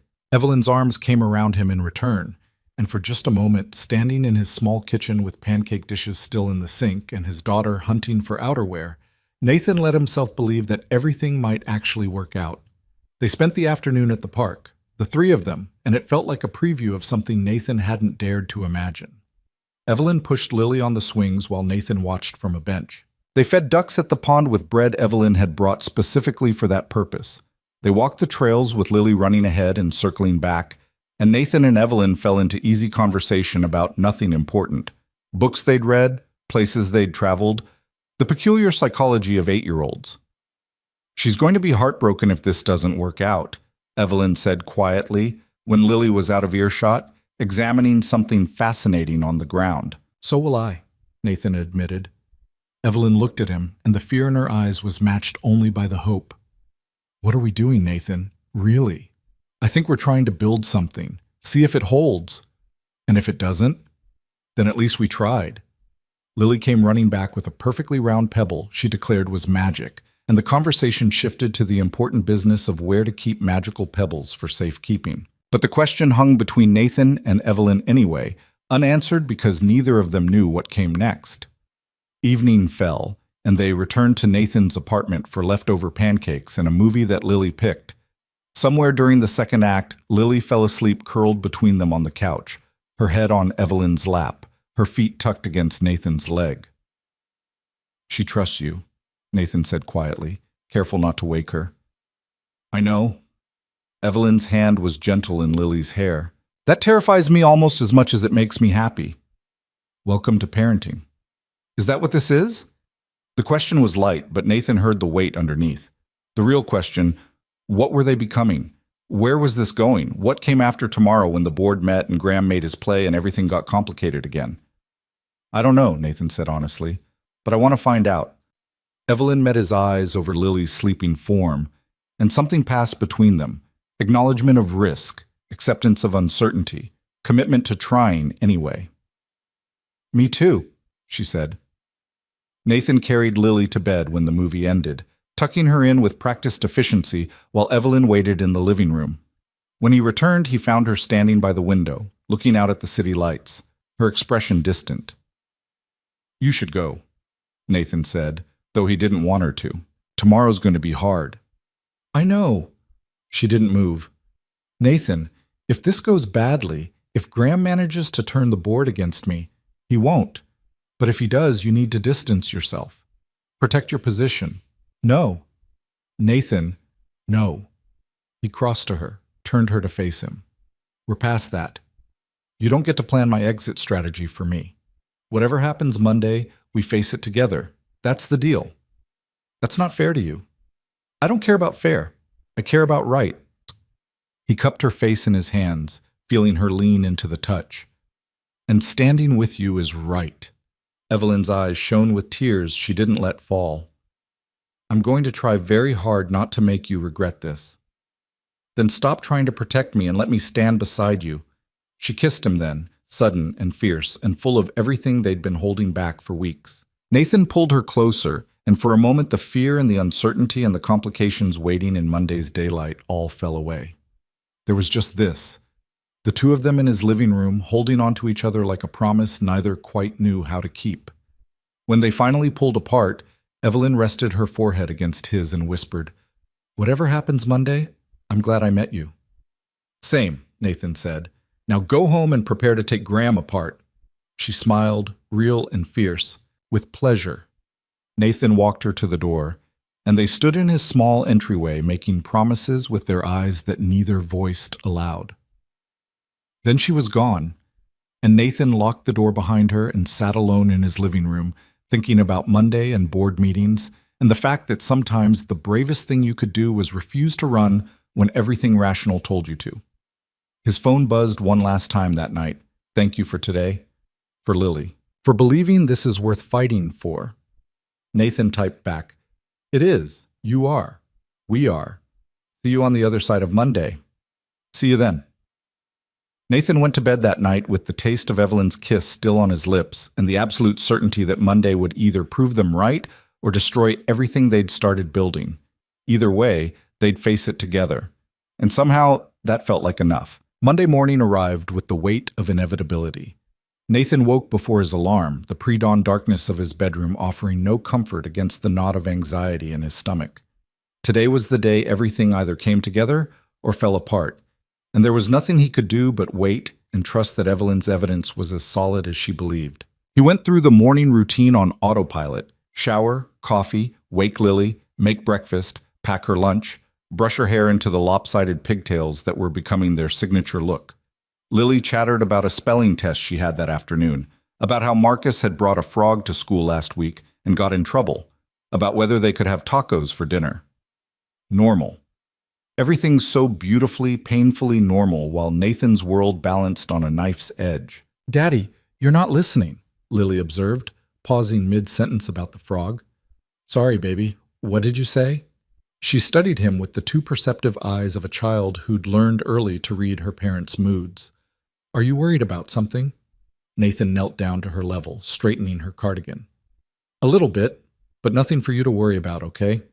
Is it about Evelyn?" Everything was about Evelyn now, Nathan realized. The investigation, the board meeting, Graham's vendetta, it all circled back to the fact that Nathan had made the choice to let someone into their carefully protected life, and now he was facing the consequences.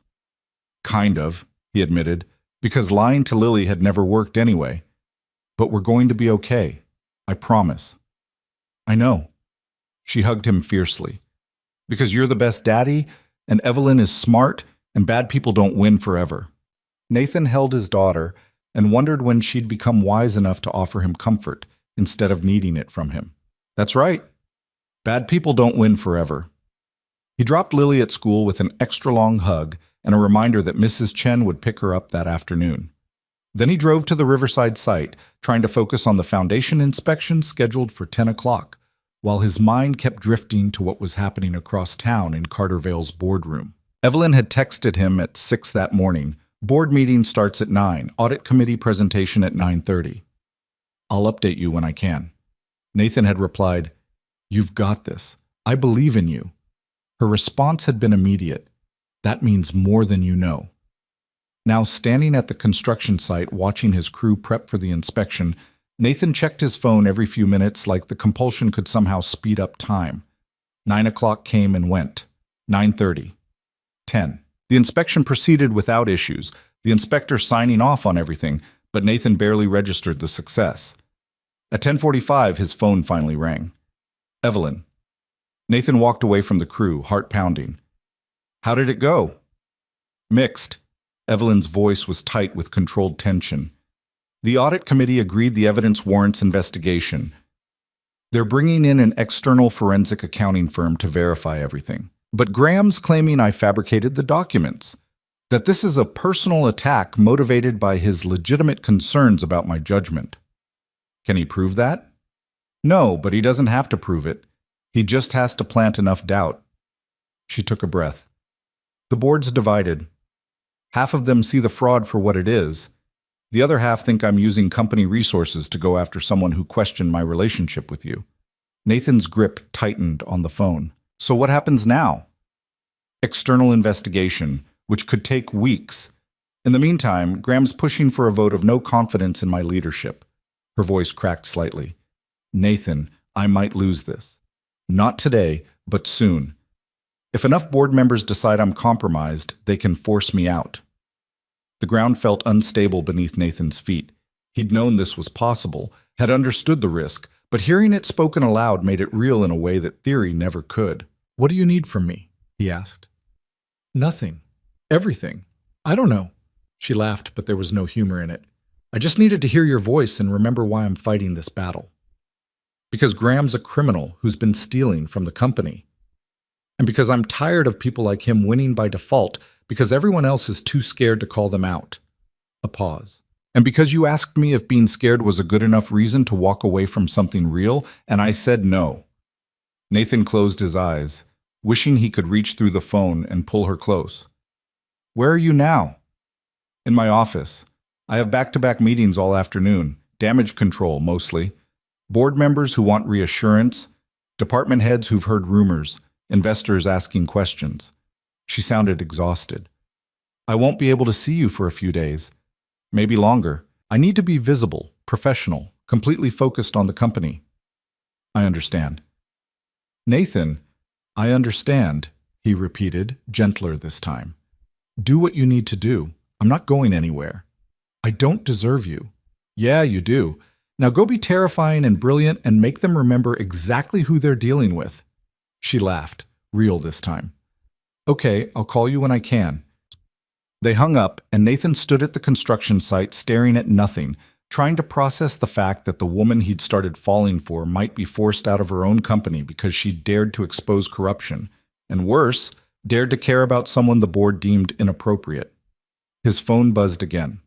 A text from Derek. Meeting in the site trailer. 5 minutes. HR's here. Nathan's stomach dropped. He walked to the trailer trying to prepare himself for whatever was coming, but when he opened the door and saw 2 HR representatives, the same ones from the investigation, sitting across from Derek with grim expressions, preparation felt useless.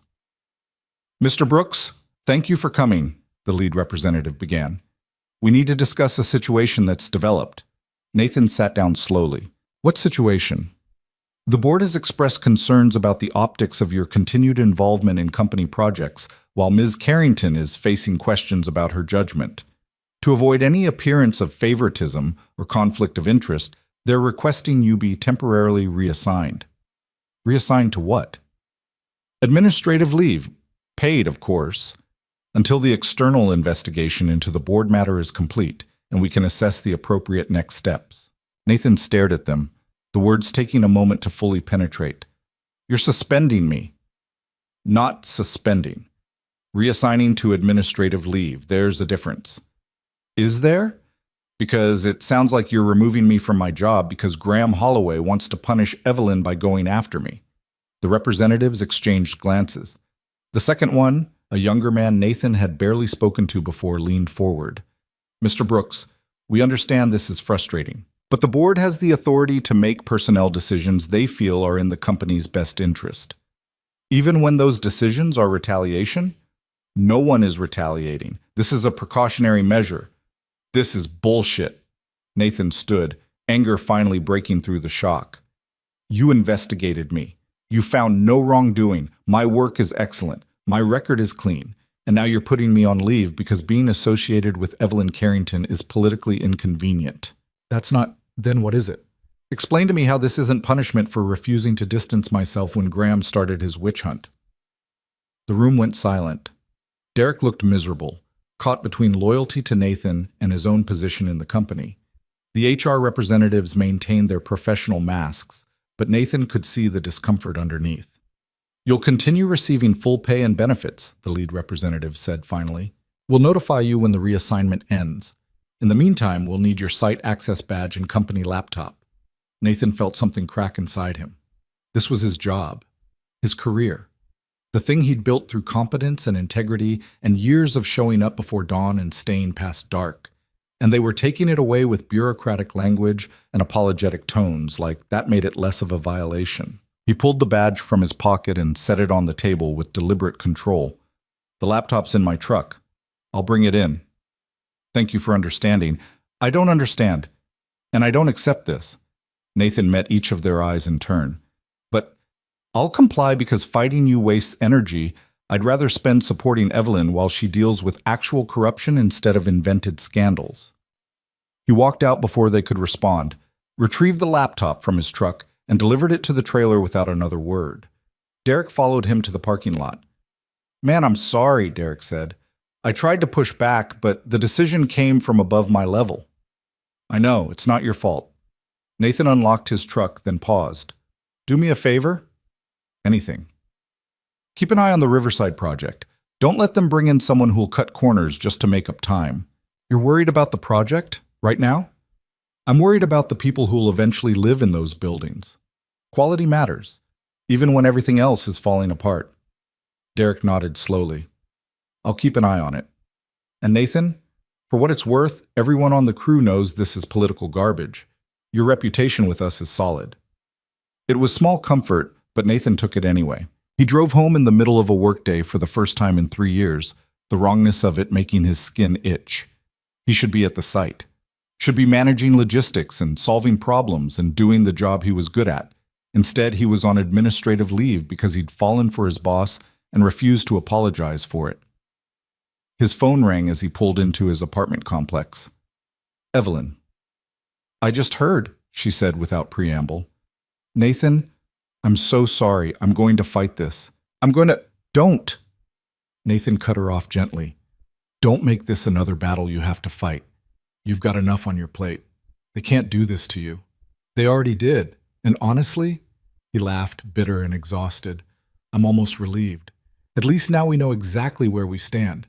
Graham's not even pretending this is about policy or propriety. He's just coming after anyone connected to you, which is exactly why I need to fight it. No. What you need to do is focus on the fraud investigation and proving Graham's the criminal here. I'll handle my own situation. How? They took your job, Nathan. They took my access to a construction site. They didn't take my skills or my work ethic or my ability to find another position if it comes to that. He pulled into a parking space and turned off the engine. I'm not fragile, Evelyn. Stop treating me like I'll break. Silence on the other end. Then quietly, I'm not used to people staying when things get hard. Then get used to it. I'm not going anywhere. Even though being with me is costing you everything. Nathan thought about Lily asking when they could see Evelyn again. About Sunday morning pancakes and the way Evelyn had held his daughter's hand like it mattered. About standing in Riverside Park and choosing to try even when trying was terrifying. You're not costing me everything, he said. Graham is. And he only wins if we let him convince us that being together is wrong instead of the only right thing in this entire mess.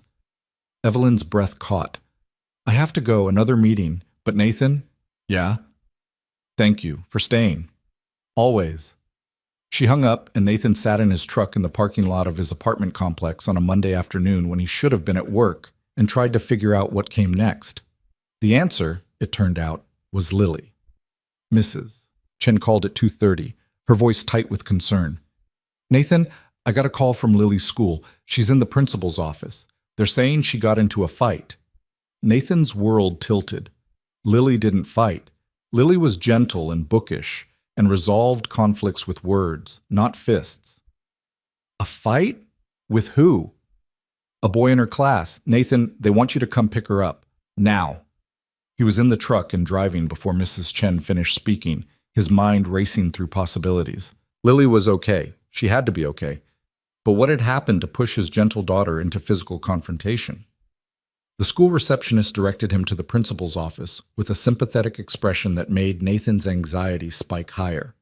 He found Lily sitting in a chair outside the office, her yellow cardigan torn at the shoulder, her face blotchy with dried tears, her knuckles red.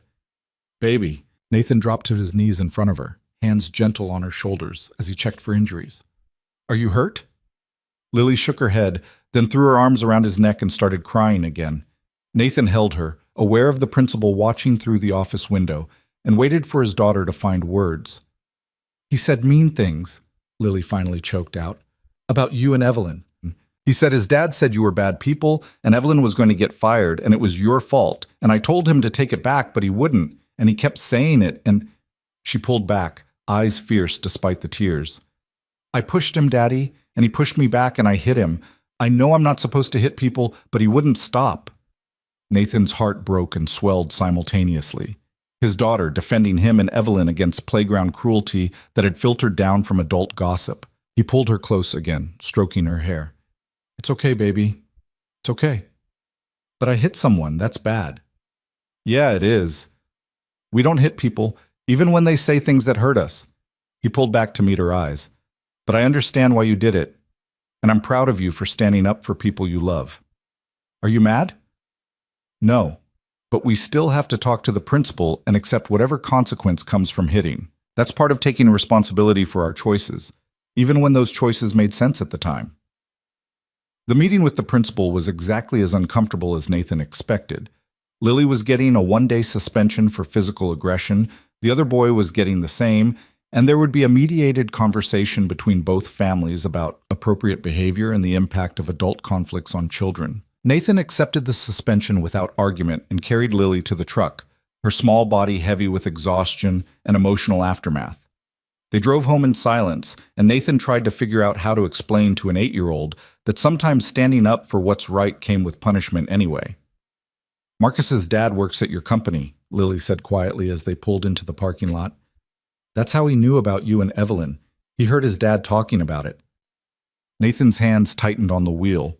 The gossip had spread beyond the office, into homes and family conversations, and now it was affecting his daughter at school. This was exactly what he'd feared, exactly what Evelyn had tried to protect them from. I'm sorry, baby, he said. I'm sorry my choices made school harder for you. I'm not sorry. Lily's voice was fierce. Evelyn's nice, and she makes you happy, and Marcus is wrong. You're not bad people. Nathan pulled her into a hug across the center console. I love you so much. You know that, right? I know. Can we call Evelyn and tell her what happened? She's in meetings all day, remember? We'll tell her later. But Evelyn called them first at 5 o'clock, her voice frantic. Nathan, I just heard about Lily. Is she okay? What happened? Nathan gave her the abbreviated version while Lily sat on the couch watching cartoons, pretending not to listen. When he finished, Evelyn was silent for a long moment. She fought someone because they said things about us, Evelyn said finally, and her voice was thick with emotion Nathan couldn't quite identify. Yeah. Nathan, this is my fault. I brought this into your lives, and now Lily's getting suspended and… Stop. Nathan's voice was firm. Lily made her own choice. A bad choice with good intentions, but her choice. This isn't about you bringing something into our lives. It's about Graham creating a toxic environment that's spreading beyond the company. I should have been more careful. Should have… Evelyn. Nathan waited until she stopped. Can I put you on speaker? Lily wants to talk to you. A pause. Yes, please. Nathan switched to speaker and sat beside Lily on the couch.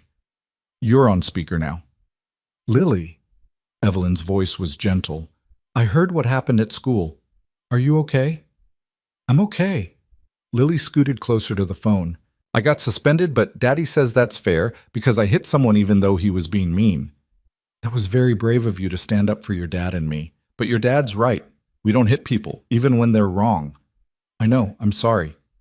Don't apologize to me, sweetie. You didn't do anything to me, but maybe tomorrow you can think about how to handle it differently if someone says mean things again. Like what? Like telling a teacher, or walking away, or asking them why they believe things they heard instead of things they know. Evelyn paused. The truth is, Lily, people are going to say things about your dad and me for a while. Some of those things will be mean and some will be unfair. But what matters isn't what they say. It's what we know is true. That you're good people and you like each other? Exactly that. Lily seemed satisfied with this answer. She chatted with Evelyn for a few more minutes about her dinosaur project and the spelling test she'd missed, and then Nathan sent her to wash up for dinner while he took the phone off speaker. "She really is incredible," Evelyn said quietly. "Yeah, she is, and she's going to keep defending you because that's who she is." Nathan leaned back against the couch. "I can't protect her from the fallout of our choices, Evelyn. I can only help her navigate it. Is it worth it? All of this?" Nathan thought about the question seriously. His job on administrative leave. His daughter suspended from school. The gossip and the judgment and the complications that showed no signs of resolving. "Yes," he said, "it's worth it." "How can you be sure?" "Because for the first time in 3 years, I'm not just surviving. I'm not just going through motions and checking boxes and making sure Lily's okay. I'm actually living, feeling things, taking risks that scare me." He paused. "You did that. You made me remember what it felt like to want something beyond just getting through another day." Evelyn was quiet for so long Nathan thought the call had dropped. Then, "I'm coming over." "You said you had meetings. I'm canceling them. I'm coming over. Lily needs to see that the people she fought for actually care about her, and I need—" Her voice cracked. "I need to see both of you. To remember what I'm fighting for when everything feels like it's falling apart." "Okay, come over. I'll be there in 20 minutes. She arrived in 15, still wearing a business suit but with her hair down and her expression raw. Lily ran to her immediately, and Evelyn scooped her up in a hug that looked like it meant everything. "Thank you for defending me today," Evelyn said seriously.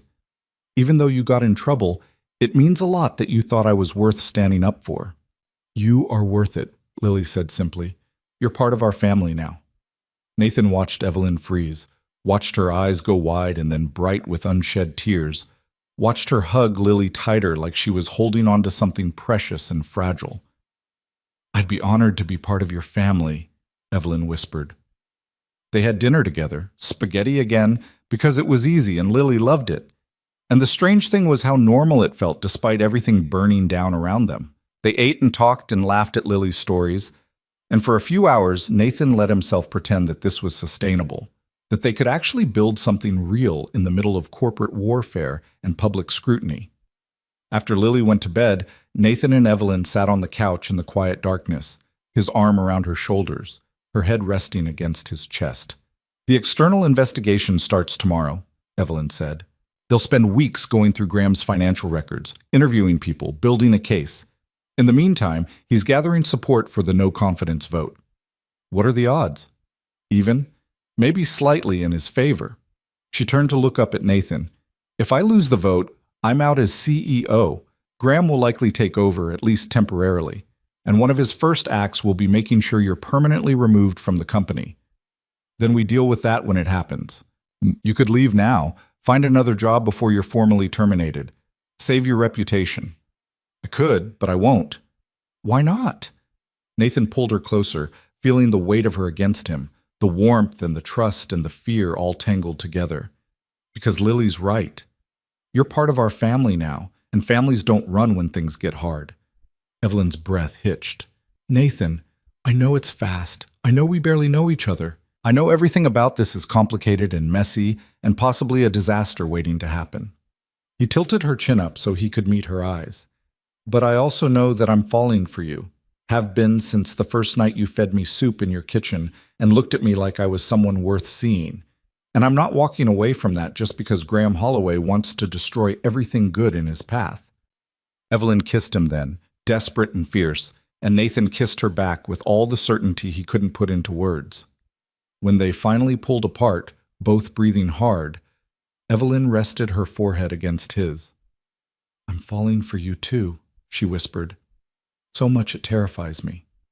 "Good. Be terrified with me." She laughed, shaky but real. "Okay. Terrified together." They sat in the darkness, holding each other while the city hummed outside, and Lily slept peacefully down the hall, and Nathan thought about all the ways this could still fall apart. The board vote, the investigation, the gossip that would follow them regardless of the outcome. But he also thought about Sunday morning pancakes and the way Evelyn looked at his daughter like she was something precious. About standing in Riverside Park making promises with their eyes. about choosing to try even when trying was the hardest thing either of them had ever done. "We're going to be okay," he said, more to convince himself than her. "How do you know?" "I don't, but I believe it anyway." Evelyn lifted her head and studied his face in the dim light from the street lamp outside. "You know what I realized today?" "What?"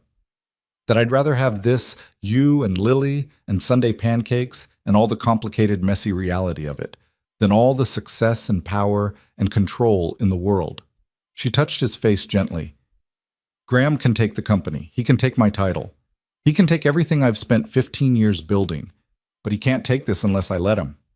"You're not letting him." "No, I'm not."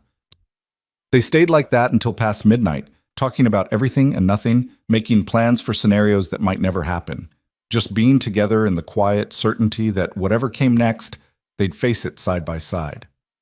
When Evelyn finally left, Nathan walked her to her car and kissed her goodbye under the glow of the parking lot lights, not caring who saw, not caring what anyone would say. "I'll call you tomorrow," she promised, "after the investigators arrive. I'll be waiting."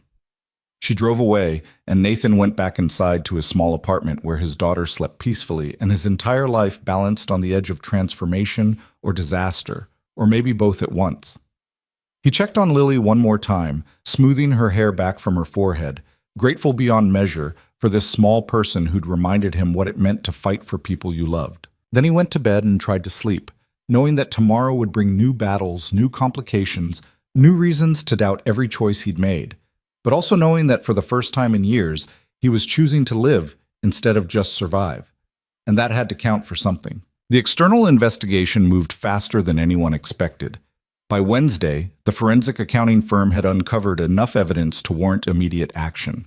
By Thursday afternoon, Graham Holloway was escorted from the building by security, while his lawyer made threats that everyone knew were empty. By Friday, the board called an emergency meeting to address what they were now calling the Holloway situation, with the careful neutrality of people trying to distance themselves from a scandal they'd enabled through willful ignorance. Nathan learned all of this through text messages from Evelyn that arrived in fragments throughout the week, each one carrying exhaustion and cautious relief in equal measure. They found everything. Wire transfers, shell companies, forged signatures. Graham's done. Board meeting in 2 hours. Vote on his removal. Unanimous. He's out. It's over. That last message arrived at 4 o'clock on Friday afternoon while Nathan was helping Lily with her homework at the kitchen table, trying to ignore the restless energy that came from being on administrative leave with nothing to do but wait. He stared at the words, reading them 3 times before they fully penetrated. It was over. Graham Holloway, the man who'd spent weeks trying to destroy both their reputations, who'd manufactured scandals and planted rumors and weaponized corporate policy against anyone who challenged him, was finally facing consequences. Nathan's phone rang immediately. Evelyn. "It's done," she said, and her voice carried a tremor he'd never heard before. Not fear, not exhaustion, something closer to disbelief. The board voted unanimously to remove Graham for cause. They're referring the financial fraud to law enforcement. He's finished, Nathan. Completely finished. And you? The no confidence vote? Withdrawn. Officially, they're citing the need for stable leadership during the transition. Unofficially, they're all scrambling to pretend they never doubted me in the first place. She laughed, brittle and sharp. It's politics, but I'll take it. Nathan closed his eyes, relief washing through him so intensely his hands shook. So we won. We survived. I'm not sure that's the same as winning. Close enough. There was a pause, and when Evelyn spoke again, her voice was quieter. Nathan, the board wants to meet with you. Monday morning. HR will call you tomorrow with the details. His stomach tightened. Meet about what? Your administrative leave. There's been discussion about how you were treated, about whether the reassignment was appropriate given the circumstances. She hesitated. I've been pushing for a formal apology and immediate reinstatement, but I can't be directly involved in the decision. Conflict of interest. Right, because we're whatever we are, and the board needs to pretend they care about proper protocols now that their golden boy turned out to be a criminal. Nathan heard the anger underneath her words, the frustration of having to navigate corporate politics, even in victory. What do you think they'll do? Reinstate you.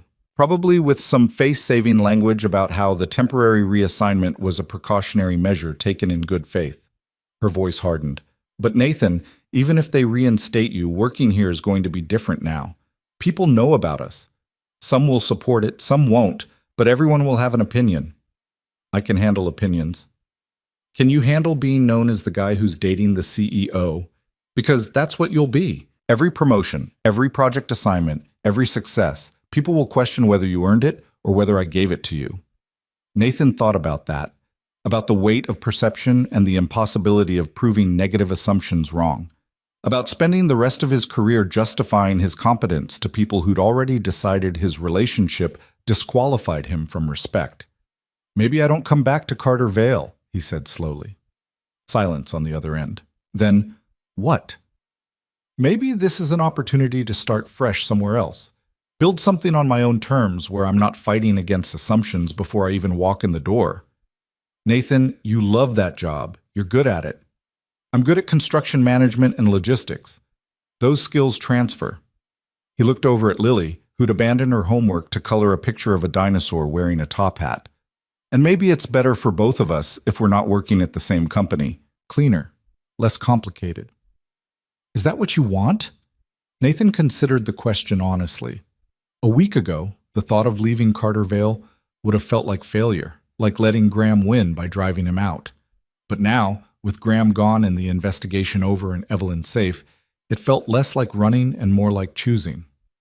I want to build a life with you without constantly defending my right to do both, he said. If that means finding a different job, then yeah, that's what I want. Evelyn's breath caught audibly. A life with me. Unless you have objections. Nathan Brooks, I have approximately 0 objections to building a life with you. Her voice softened. But I also don't want you giving up something you worked hard for because I couldn't protect you better. You protected me fine. You took down a board member committing fraud and saved the company he was actively stealing from. That's pretty decent protection. She laughed, and this time it sounded real. When you put it that way? Evelyn? Lily's voice interrupted from across the table. Is that Evelyn on the phone? Nathan put the call on speaker. Yeah, baby, you want to say hi? Hi, Evelyn. Lily's face lit up with the uncomplicated joy of a child who didn't understand corporate politics and didn't need to. Are you coming over for dinner? Daddy's making tacos. I'd love to come over for tacos, Evelyn said warmly, if your dad says it's okay. Please, Daddy? Nathan met his daughter's hopeful eyes and felt something settle in his chest. This was what mattered, not board meetings or investigations or other people's opinions, the small moment of his daughter asking if someone she loved could join them for dinner. Yeah, he said. Come over. We'll celebrate properly. Evelyn arrived an hour later with a bottle of wine and ice cream that Lily immediately declared was the best kind. They made tacos together in Nathan's small kitchen, the 3 of them moving around each other with the easy familiarity of people who'd done this before, who'd found their rhythm despite all the obstacles. Lily dominated the conversation during dinner, telling Evelyn about her suspension being over and how she'd apologized to Marcus, and how they were friends again now because Marcus's dad had apologized too after finding out the whole story. She talked about her dinosaur project and the upcoming field trip to the Natural History Museum and whether penguins could be friends with polar bears if they met in the middle of the ocean. Nathan watched Evelyn engage with every topic seriously, never talking down, never dismissing, and felt the truth of what he'd told her on the phone settle deeper. He was building a life with this woman, not hypothetically, not eventually, now, in real time, in his cramped kitchen with mismatched plates and his daughter's endless questions. After Lily went to bed, they sat on the couch with wine and the comfortable silence of people who didn't need to fill every moment with words. I talked to the board about something else today, Evelyn said eventually, about us, about making sure there's a clear policy framework so no one can question the appropriateness of our relationship or your position in the company, whether you stay or go. What did they say? They agreed to implement clearer guidelines around relationships between different management levels. Nothing that prohibits us, but structure that protects employees from actual favoritism. She paused. And I told them that regardless of their policies, you and I are together. That it's not negotiable or up for committee review. Nathan turned to look at her. How did that go over? About as well as you'd expect. Some awkward silence, some nervous laughter, and then someone changed the subject to quarterly projections. She smiled slightly. But the point was made. I'm not hiding this. I'm not pretending it's complicated when it's actually very simple. Simple? I care about you. I care about Lily. I want to see where this goes without apology or qualification. She met his eyes. Is that okay with you? Nathan pulled her closer, tucking her against his side. That's more than okay. They sat like that for a long time, and somewhere in the quiet, Nathan realized that the storm had passed. Graham was gone, the investigation was over, and what remained was just the work of building something real in the aftermath. Stay tonight, he said quietly. Evelyn lifted her head to look at him. Nathan, just asleep. Lily will be thrilled to wake up and find you here. We can make pancakes for breakfast, and you can finally see her morning routine in all its chaotic glory. He touched her face gently. Stay. Be part of this. Are you sure? Very sure. So she stayed. Nathan gave her a clean t-shirt to sleep in, and they lay in his bed in the darkness, talking about everything and nothing until the words gave way to comfortable silence. Evelyn fell asleep first, her breathing evening out, and Nathan lay awake watching her and thinking about how strange it was that the most transformative things in life often started with something as simple as a forgotten file and a rainstorm. Morning arrived with Lily's delighted shriek from the hallway. Evelyn's here. Daddy, Evelyn stayed over. Nathan groaned and checked the clock. 6:15. Inside voice, baby. But Lily was already launching herself onto the bed, burrowing between them with 7-year-old enthusiasm. Evelyn woke with a start, then laughed when she realized what was happening. Good morning, Lily. This is the best morning ever. Are we having pancakes? If you let us wake up properly first, Nathan said, wrapping an arm around both of them. 5 more minutes. They didn't get 5 minutes. Lily was too excited, chattering about her plans for the day and asking Evelyn approximately 40 questions about whether she'd slept well and if she wanted to see the new additions to the dinosaur scene, and whether adults got scared of the dark sometimes too. Eventually, they surrendered to the morning, making their way to the kitchen where Evelyn and Lily teamed up on pancake duty while Nathan made coffee and tried to remember the last time his apartment had felt this full of life. After breakfast, after Lily had been deployed to brush her teeth and get dressed, Evelyn stood at the kitchen window looking out at the morning and said, I could get used to this. Yeah? Yeah. She turned to face him. Nathan, I know everything's still uncertain. You don't know what you're doing about work. We haven't talked about what this relationship actually looks like going forward, and there are approximately 1,000 practical details we need to figure out. But I want you to know that I'm in this. Fully. Whatever comes next, I want to figure it out together. Nathan crossed to her, taking her hands in his. I'm in too, and you're right. We have a lot to figure out, but we don't have to figure it all out today. No? No. Today we just have to get through Lily's weekend activities and maybe take her to the park later. Tomorrow we can worry about everything else. Evelyn smiled, real and warm and without the careful control she usually wore. One day at a time. One day at a time. The weekend passed in a blur of normalcy that felt miraculous after weeks of crisis. They took Lily to the park, where she ran wild with other kids while Nathan and Evelyn sat on a bench and talked about possibilities instead of problems. They made dinner together, the 3 of them navigating the small kitchen with increasing efficiency. They watched a movie that Lily picked, and when she fell asleep between them again, Nathan and Evelyn shared a look that said they were both aware this was becoming a pattern and neither of them minded. Monday morning brought the meeting with the board that Nathan had been both anticipating and dreading. He dressed in his best clothes, the same outfit he'd worn to the lake house event that felt like a lifetime ago, and drove to Carter Vale's headquarters for the first time in over a week. The lobby felt different somehow. Or maybe Nathan felt different. Less like an employee trying to prove his worth and more like someone who'd survived a battle and come through with his integrity intact. The HR representatives met him with apologetic smiles and led him to a conference room where 3 board members waited. Not Graham's supporters, Nathan noted. These were the ones who'd voted to remove him, who'd sided with Evelyn when the evidence became undeniable. Mr. Brooks, thank you for coming. the senior member began. "We want to start by apologizing for the way your administrative leave was handled. Upon review, it's clear that the decision was made under pressure from Mr. Holloway and didn't reflect the company's actual policies or values." Nathan nodded, waiting for the rest. "We're prepared to offer you immediate reinstatement to your position as site logistics manager with full back pay for the time you were on leave and a formal letter of apology for your file." The board member paused. "We'd also like to discuss potential advancement opportunities. Your work has been consistently excellent, and we don't want the recent situation to impact your career trajectory." It was everything Nathan should have wanted: vindication, recognition, a path forward at a company where he'd built his reputation. But as he sat in that conference room listening to them outline opportunities and assurances, he realized something had shifted in him. "I appreciate the offer," Nathan said carefully, "but I need some time to think about it."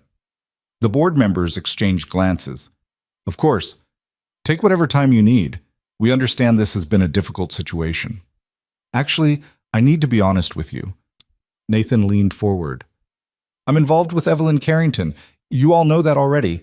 And while I appreciate that you're willing to reinstate me, I'm not sure staying at Carter Vale is the right choice for either of us. Mr. Brooks, we want to assure you that your relationship with Miss Carrington won't impact. It will, though. Maybe not officially, but people will always wonder. And I don't want to spend the rest of my career proving I earned every opportunity, while she doesn't want to spend hers wondering if every decision she makes about my career looks like favoritism." He sat back. "So I think I'm going to decline the reinstatement, but I appreciate the offer and the apology." The silence that followed was heavy with surprise. Finally, the senior board member said, "You're sure about this?" "Yeah, I'm sure." They thanked him for his time and his service, said the door was always open if he changed his mind, and Nathan walked out of Carter Vale feeling lighter than he had in weeks. He'd made the choice on his own terms, for his own reasons, and it felt right in a way that accepting their offer never would have. His phone rang as he reached his truck. "Evelyn." "How did it go?" "I turned them down." A pause. "You what?" "I turned down the reinstatement. Told them I didn't want to spend my career defending our relationship or making you question every decision." He unlocked his truck and slid into the driver's seat.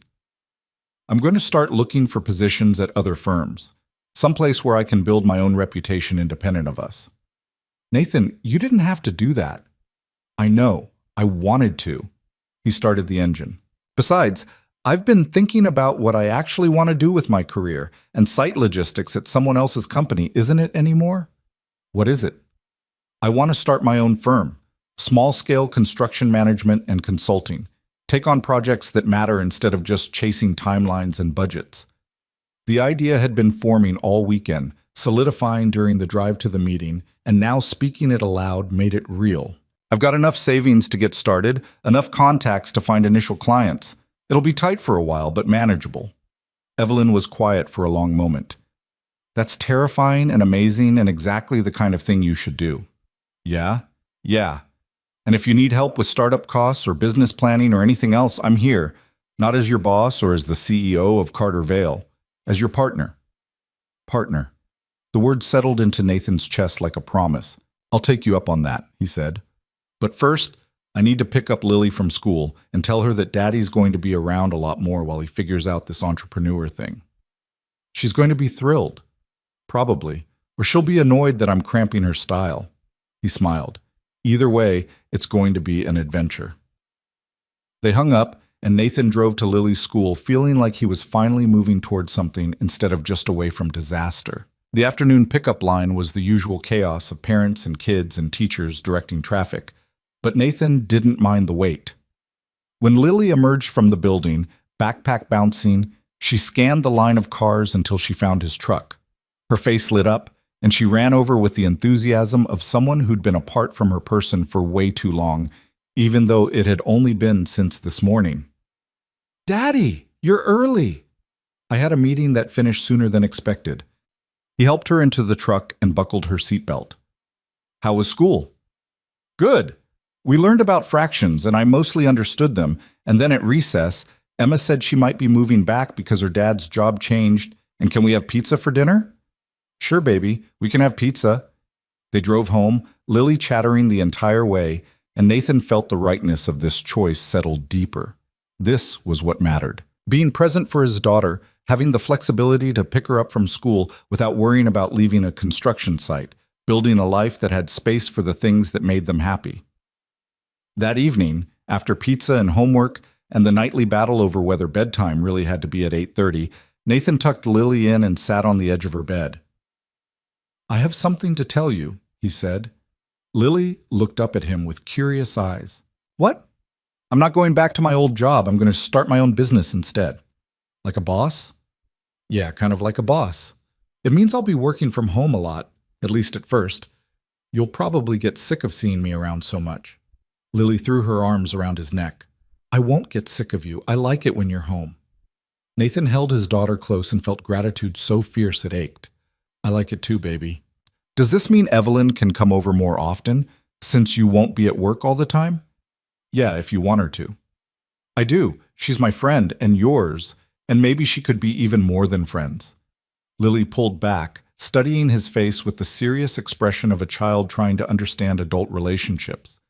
"Like, could she be part of our family for real?" Nathan's throat tightened. "Would you want that?" "I think so. She's nice and she doesn't treat me like I'm little, and she makes you smile a lot." Lily paused. "Do you love her?" The question was so direct, so innocent, and Nathan realized he'd been avoiding asking himself the same thing because the answer was both terrifying and undeniable. "Yeah, baby. I think I do." "Then you should tell her. Mrs. Chen says people don't say I love you enough, and that's why the world is sad." Nathan laughed despite the emotion welling in his chest. "Mrs. Chen is very wise." "I know. So you'll tell Evelyn?" "When the time is right, yeah, I'll tell her." Lily seemed satisfied with this answer. She settled back into her pillows, clutching her stuffed dinosaur. "Daddy?" "Yeah? I'm glad everything is okay now. I didn't like it when you were sad." "I'm glad too. And I'm not sad anymore." "Good. Now can you read me a story? The one about the dragon who's scared of nights?" Nathan read until Lily's eyes drooped and her breathing evened into sleep. Then he sat in the quiet darkness of her room and thought about everything that had happened over the past 2 months. The file delivery that changed everything. The storm that brought Evelyn into his life. The scandal that tried to tear them apart. The choice to fight instead of run. His phone buzzed. A text from Evelyn. "Thinking about you. About us. About the fact that I'm sitting in my too big house wishing I was in your small apartment instead." Nathan smiled and typed back, "So come over. It's almost 10. Lily's asleep. So we'll be quiet. Come over." 20 minutes later, he heard the soft knock on his door.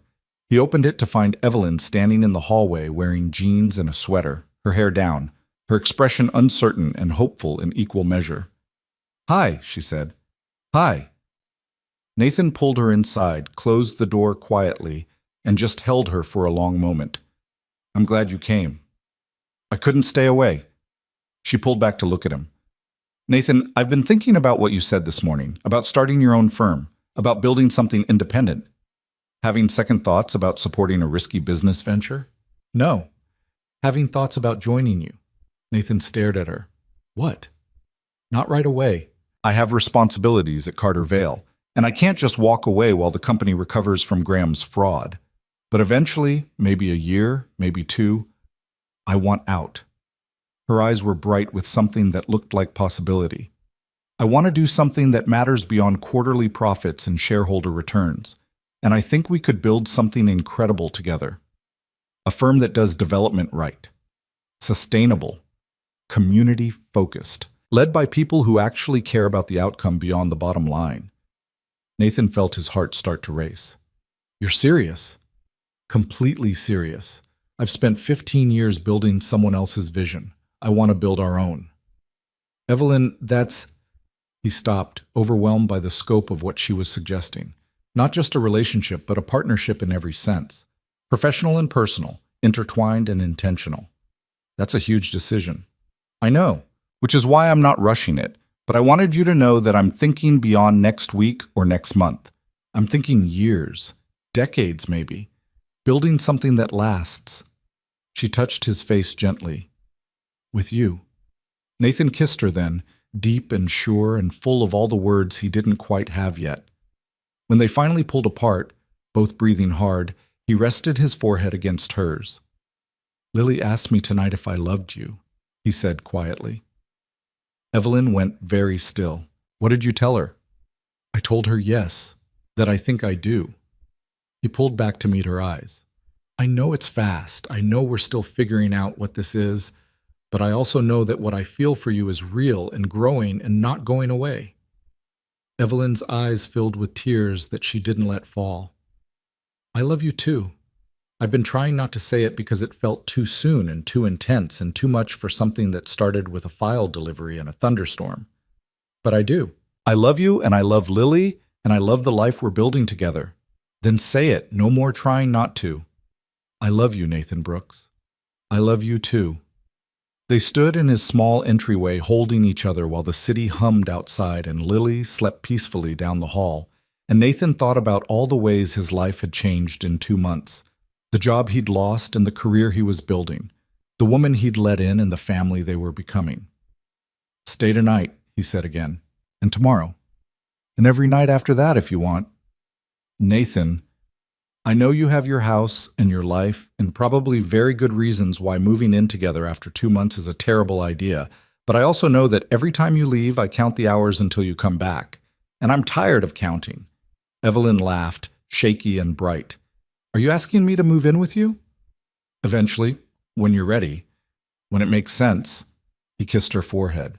But tonight, just stay. We'll figure out the rest as we go. Okay, she whispered. I'll stay. They fell asleep in Nathan's bed, wrapped around each other, and when Nathan woke in the early morning darkness, Evelyn was still there, real and warm and present. He lay in the quiet, watching her sleep and thinking about the future they were building, one day at a time. The months that followed were a study in transformation. Nathan officially launched Brooks Construction Management in January, working from his apartment and taking on small projects while he built his client base. Evelyn supported him through the startup chaos, offering business advice and connections while maintaining careful boundaries between personal support and professional favoritism. By March, Nathan had enough steady work to hire his first employee. By May, he'd completed 3 successful projects and had a waiting list of potential clients. The firm was small, focused on residential renovations and community projects that bigger companies ignored, but it was his, and it was growing. Evelyn stayed at Carter Vale through the transition, shepherding the company through the aftermath of Graham's fraud and implementing reforms that would prevent similar corruption in the future. But she also started planning her exit, quietly building the framework for what would eventually become their joint venture. Lily thrived through all of it. The gossip at school faded when there were newer, more interesting things to talk about. She made the honor roll in 2nd grade, finished her dinosaur project with highest marks, and announced at dinner one night that she thought Evelyn should officially be her other parent because families are made by who loves you, not just by blood. Nathan and Evelyn had looked at each other across the table, both trying not to cry, and agreed that she was absolutely right. In June, Evelyn listed her house for sale. The estate that had once seemed impressive just felt empty compared to the warmth of Nathan's small apartment where Lily's drawings covered the fridge and someone always seemed to be making pancakes. By July, they'd found a new place together, a modest house, with a yard big enough for Lily to play in and an office where Nathan could meet clients without conducting business from his kitchen table. It wasn't grand, but it was theirs, a space they chose together for the family they were becoming. The moving day was chaos. Lily ran through the empty rooms claiming her favorite spots. Nathan assembled furniture with help from Derek and Mrs. Chen, who'd brought cookies and unsolicited advice in equal measure. Evelyn directed the placement of boxes with the organizational skills that had once terrified board members and now just kept their household running smoothly. That night, after Lily was asleep in her new room with her dinosaurs arranged carefully on new shelves, Nathan and Evelyn sat on the back porch with wine and the satisfaction of a hard day's work complete. We did it, Evelyn said, leaning against him. We did. Built something real. Yeah. They sat in comfortable silence, watching fireflies appear in the twilight, and Nathan thought about the path that had brought them here. The file delivery that became a storm, that became a scandal, that became a choice to stand together even when standing together was the hardest option. "I'm putting in my notice at Carter Vale next month," Evelyn said quietly. "Officially. The board's agreed to a transition timeline. By October, I'll be done." "How do you feel about that?" "Terrified. Relieved. Ready." She turned to look at him. "I spent so many years defining myself by that company, by success and power and control. And now I'm choosing something smaller and messier and infinitely more complicated." "Choosing us, you mean?" "Choosing us. Choosing this." She gestured at the house, the yard, the life they'd built. "Choosing to define success by whether I'm happy instead of whether I'm winning." Nathan pulled her closer. "And are you happy?" "So happy it scares me sometimes." "Good. Be scared with me." She laughed, the sound carrying into the summer night. "Always." A year after the night Nathan had arrived at Evelyn's door with a forgotten file and gotten caught in a storm, they stood in their backyard with friends and family gathered around while Lily served as officiant in the most informal wedding ceremony Nathan had ever witnessed. "Daddy and Evelyn are getting married because they love each other," Lily announced to the small gathering with the authority of a 9-year-old who'd helped plan the entire event. "And because we're a family already, but this makes it official. Also, there's cake after." The crowd laughed, and Nathan looked at Evelyn standing beside him in a simple white dress, her hair down, her eyes bright with joy and tears, and felt overwhelming gratitude for every choice that had led them here. "Do you take each other to be married?" Lily asked, reading from the notes she'd written herself. "For real, forever, even when things are hard?" "I do," Evelyn said, her voice steady. "I do," Nathan echoed. "Then you can kiss now. But not too long because it's gross and also people are hungry." More laughter. Nathan pulled Evelyn close and kissed her while their friends cheered and Lily made exaggerated gagging sounds and Mrs. Chen dabbed at her eyes with a tissue. When they pulled apart, Evelyn was laughing and crying simultaneously, and Nathan thought she'd never been more beautiful. The reception was simple: barbecue in their backyard, mismatched chairs borrowed from neighbors, music from a playlist Lily had carefully curated. Derek gave a toast about how he'd known from the start that Nathan was a goner, and Mrs. Chen told embarrassing stories about both of them, and Lily presented them with a hand-drawn family portrait that now had 3 people instead of 2. As the sun set and the party continued around them, Nathan and Evelyn slipped away to the quiet corner of the yard where the garden they'd planted together was just beginning to bloom. "I can't believe we're here," Evelyn said, looking back at the celebration, at the people who'd supported them through everything. "A year ago, I was alone in that big house trying to remember what happiness felt like. And now? Now I'm married to a man who fixes broken cabinets and raises an incredible daughter and makes me laugh even when everything's falling apart." She turned to him, eyes bright. "Now I remember that happiness isn't something you achieve. It's something you build day by day with people who are brave enough to try." Nathan pulled her close, breathing in the scent of her hair, feeling the warmth of her against him. "For what it's worth, you make me braver than I ever thought I could be." "Good, because I'm still terrified most of the time." "Me too. But less terrified together?" "Much less." They stood in their garden while the party continued and the stars emerged overhead, and Lily's laughter rang out from somewhere near the dessert table. This was it, Nathan realized. The life he'd been too scared to imagine when Sarah left. The family he'd thought was complete as just him and Lily until Evelyn had appeared and shown him that love could expand to make room for more. Not perfect. Never perfect. There would be hard days ahead, challenges neither of them could predict, moments when fear threatened to override courage. But they'd face those moments together, with Lily between them, and the foundation they'd built through choice rather than circumstance. "Daddy!" "Evelyn!" Lily came running over, face smeared with frosting. "Come dance! They're playing our song!" "We have a song?" Nathan asked Evelyn. "Apparently. Come on." They let Lily drag them back to the celebration, and Nathan danced with his daughter and his wife in their backyard under string lights and summer stars, surrounded by people who'd chosen to witness this beginning. Later, after the guests had left and Lily had fallen asleep in her new room surrounded by gifts and too much cake, Nathan and Evelyn lay in their bed in their house and talked about the future they were building. Brooks Carrington Development launches officially in January, Evelyn said, her head on Nathan's chest. We have 3 projects lined up already. Small stuff, but meaningful.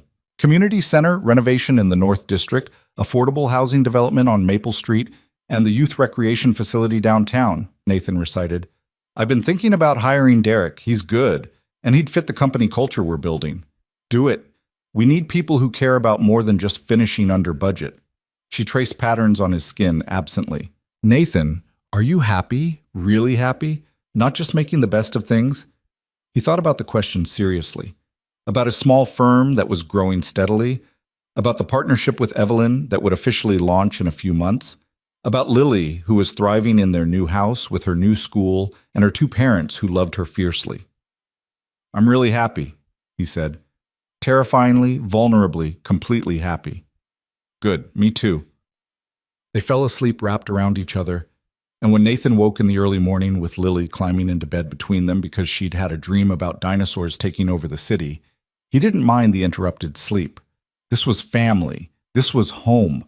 This was the life they'd chosen to build together, one brave choice at a time. 5 years later, Nathan stood in the backyard of their house watching Lily practice soccer with her team while Evelyn worked in the garden they'd expanded 3 times since moving in. Brooks Carrington Development had become one of the most respected small firms in the city, known for quality work and community investment. They'd just broken ground on their largest project yet, a mixed-use development that would bring affordable housing and local businesses to a neighborhood that desperately needed both. Lily was 13 now, all lanky limbs and fierce opinions, still obsessed with dinosaurs, but also starting to care about clothes and music, and whether her parents were embarrassing when they dropped her at school. She'd asked about Sarah occasionally over the years, and Nathan had answered honestly that her birth mother had made a choice to leave, and sometimes people did that even when it hurt, but it didn't diminish the family they'd built without her. Daddy, Lily called from the field. Did you see that goal? I saw. That was amazing. Evelyn looked up from the tomato plant she'd been staking and smiled at him across the yard. In the evening light, with dirt on her hands and her hair escaping from its ponytail, she looked exactly like someone who'd found their place in the world. Nathan crossed to her, pulled her up from the garden, and kissed her soundly. What was that for? She asked, laughing. For staying, for choosing this, for building something with me that I didn't even know was possible. We built it together. Yeah, we did. Lily came running over, sweaty and triumphant. Coach says if I keep practicing, I could make varsity next year. Can you believe it? Me, on varsity. We believe it, Evelyn said, pulling her into a hug despite the teenager's half-hearted protest about being sweaty. You work hard. You deserve good things. The 3 of them stood in their backyard as the sun set over the city, and Nathan thought about the night he'd delivered a file to Evelyn's door, about the storm that had kept him there, about the choice to stay even when staying was complicated. He thought about all the doors that opened quietly, on ordinary nights, leading to places you never expected but somehow always needed. And he thought about how the bravest thing he'd ever done wasn't surviving Sarah's abandonment or raising Lily alone or standing up to Graham Holloway's vindictive campaign. It was allowing himself to believe, after years of just surviving, that he deserved to be happy, that he deserved to be loved, that he deserved to build something beautiful in the ruins of what had broken. Standing there with Evelyn's hand in his, and Lily's laughter filling the air and the garden blooming around them with life they'd cultivated together, Nathan knew with absolute certainty that he'd been right to believe. This was home. This was family. This was the life they'd built by choosing each other, every single day, even when choosing was terrifying. And it was more than enough. It was everything.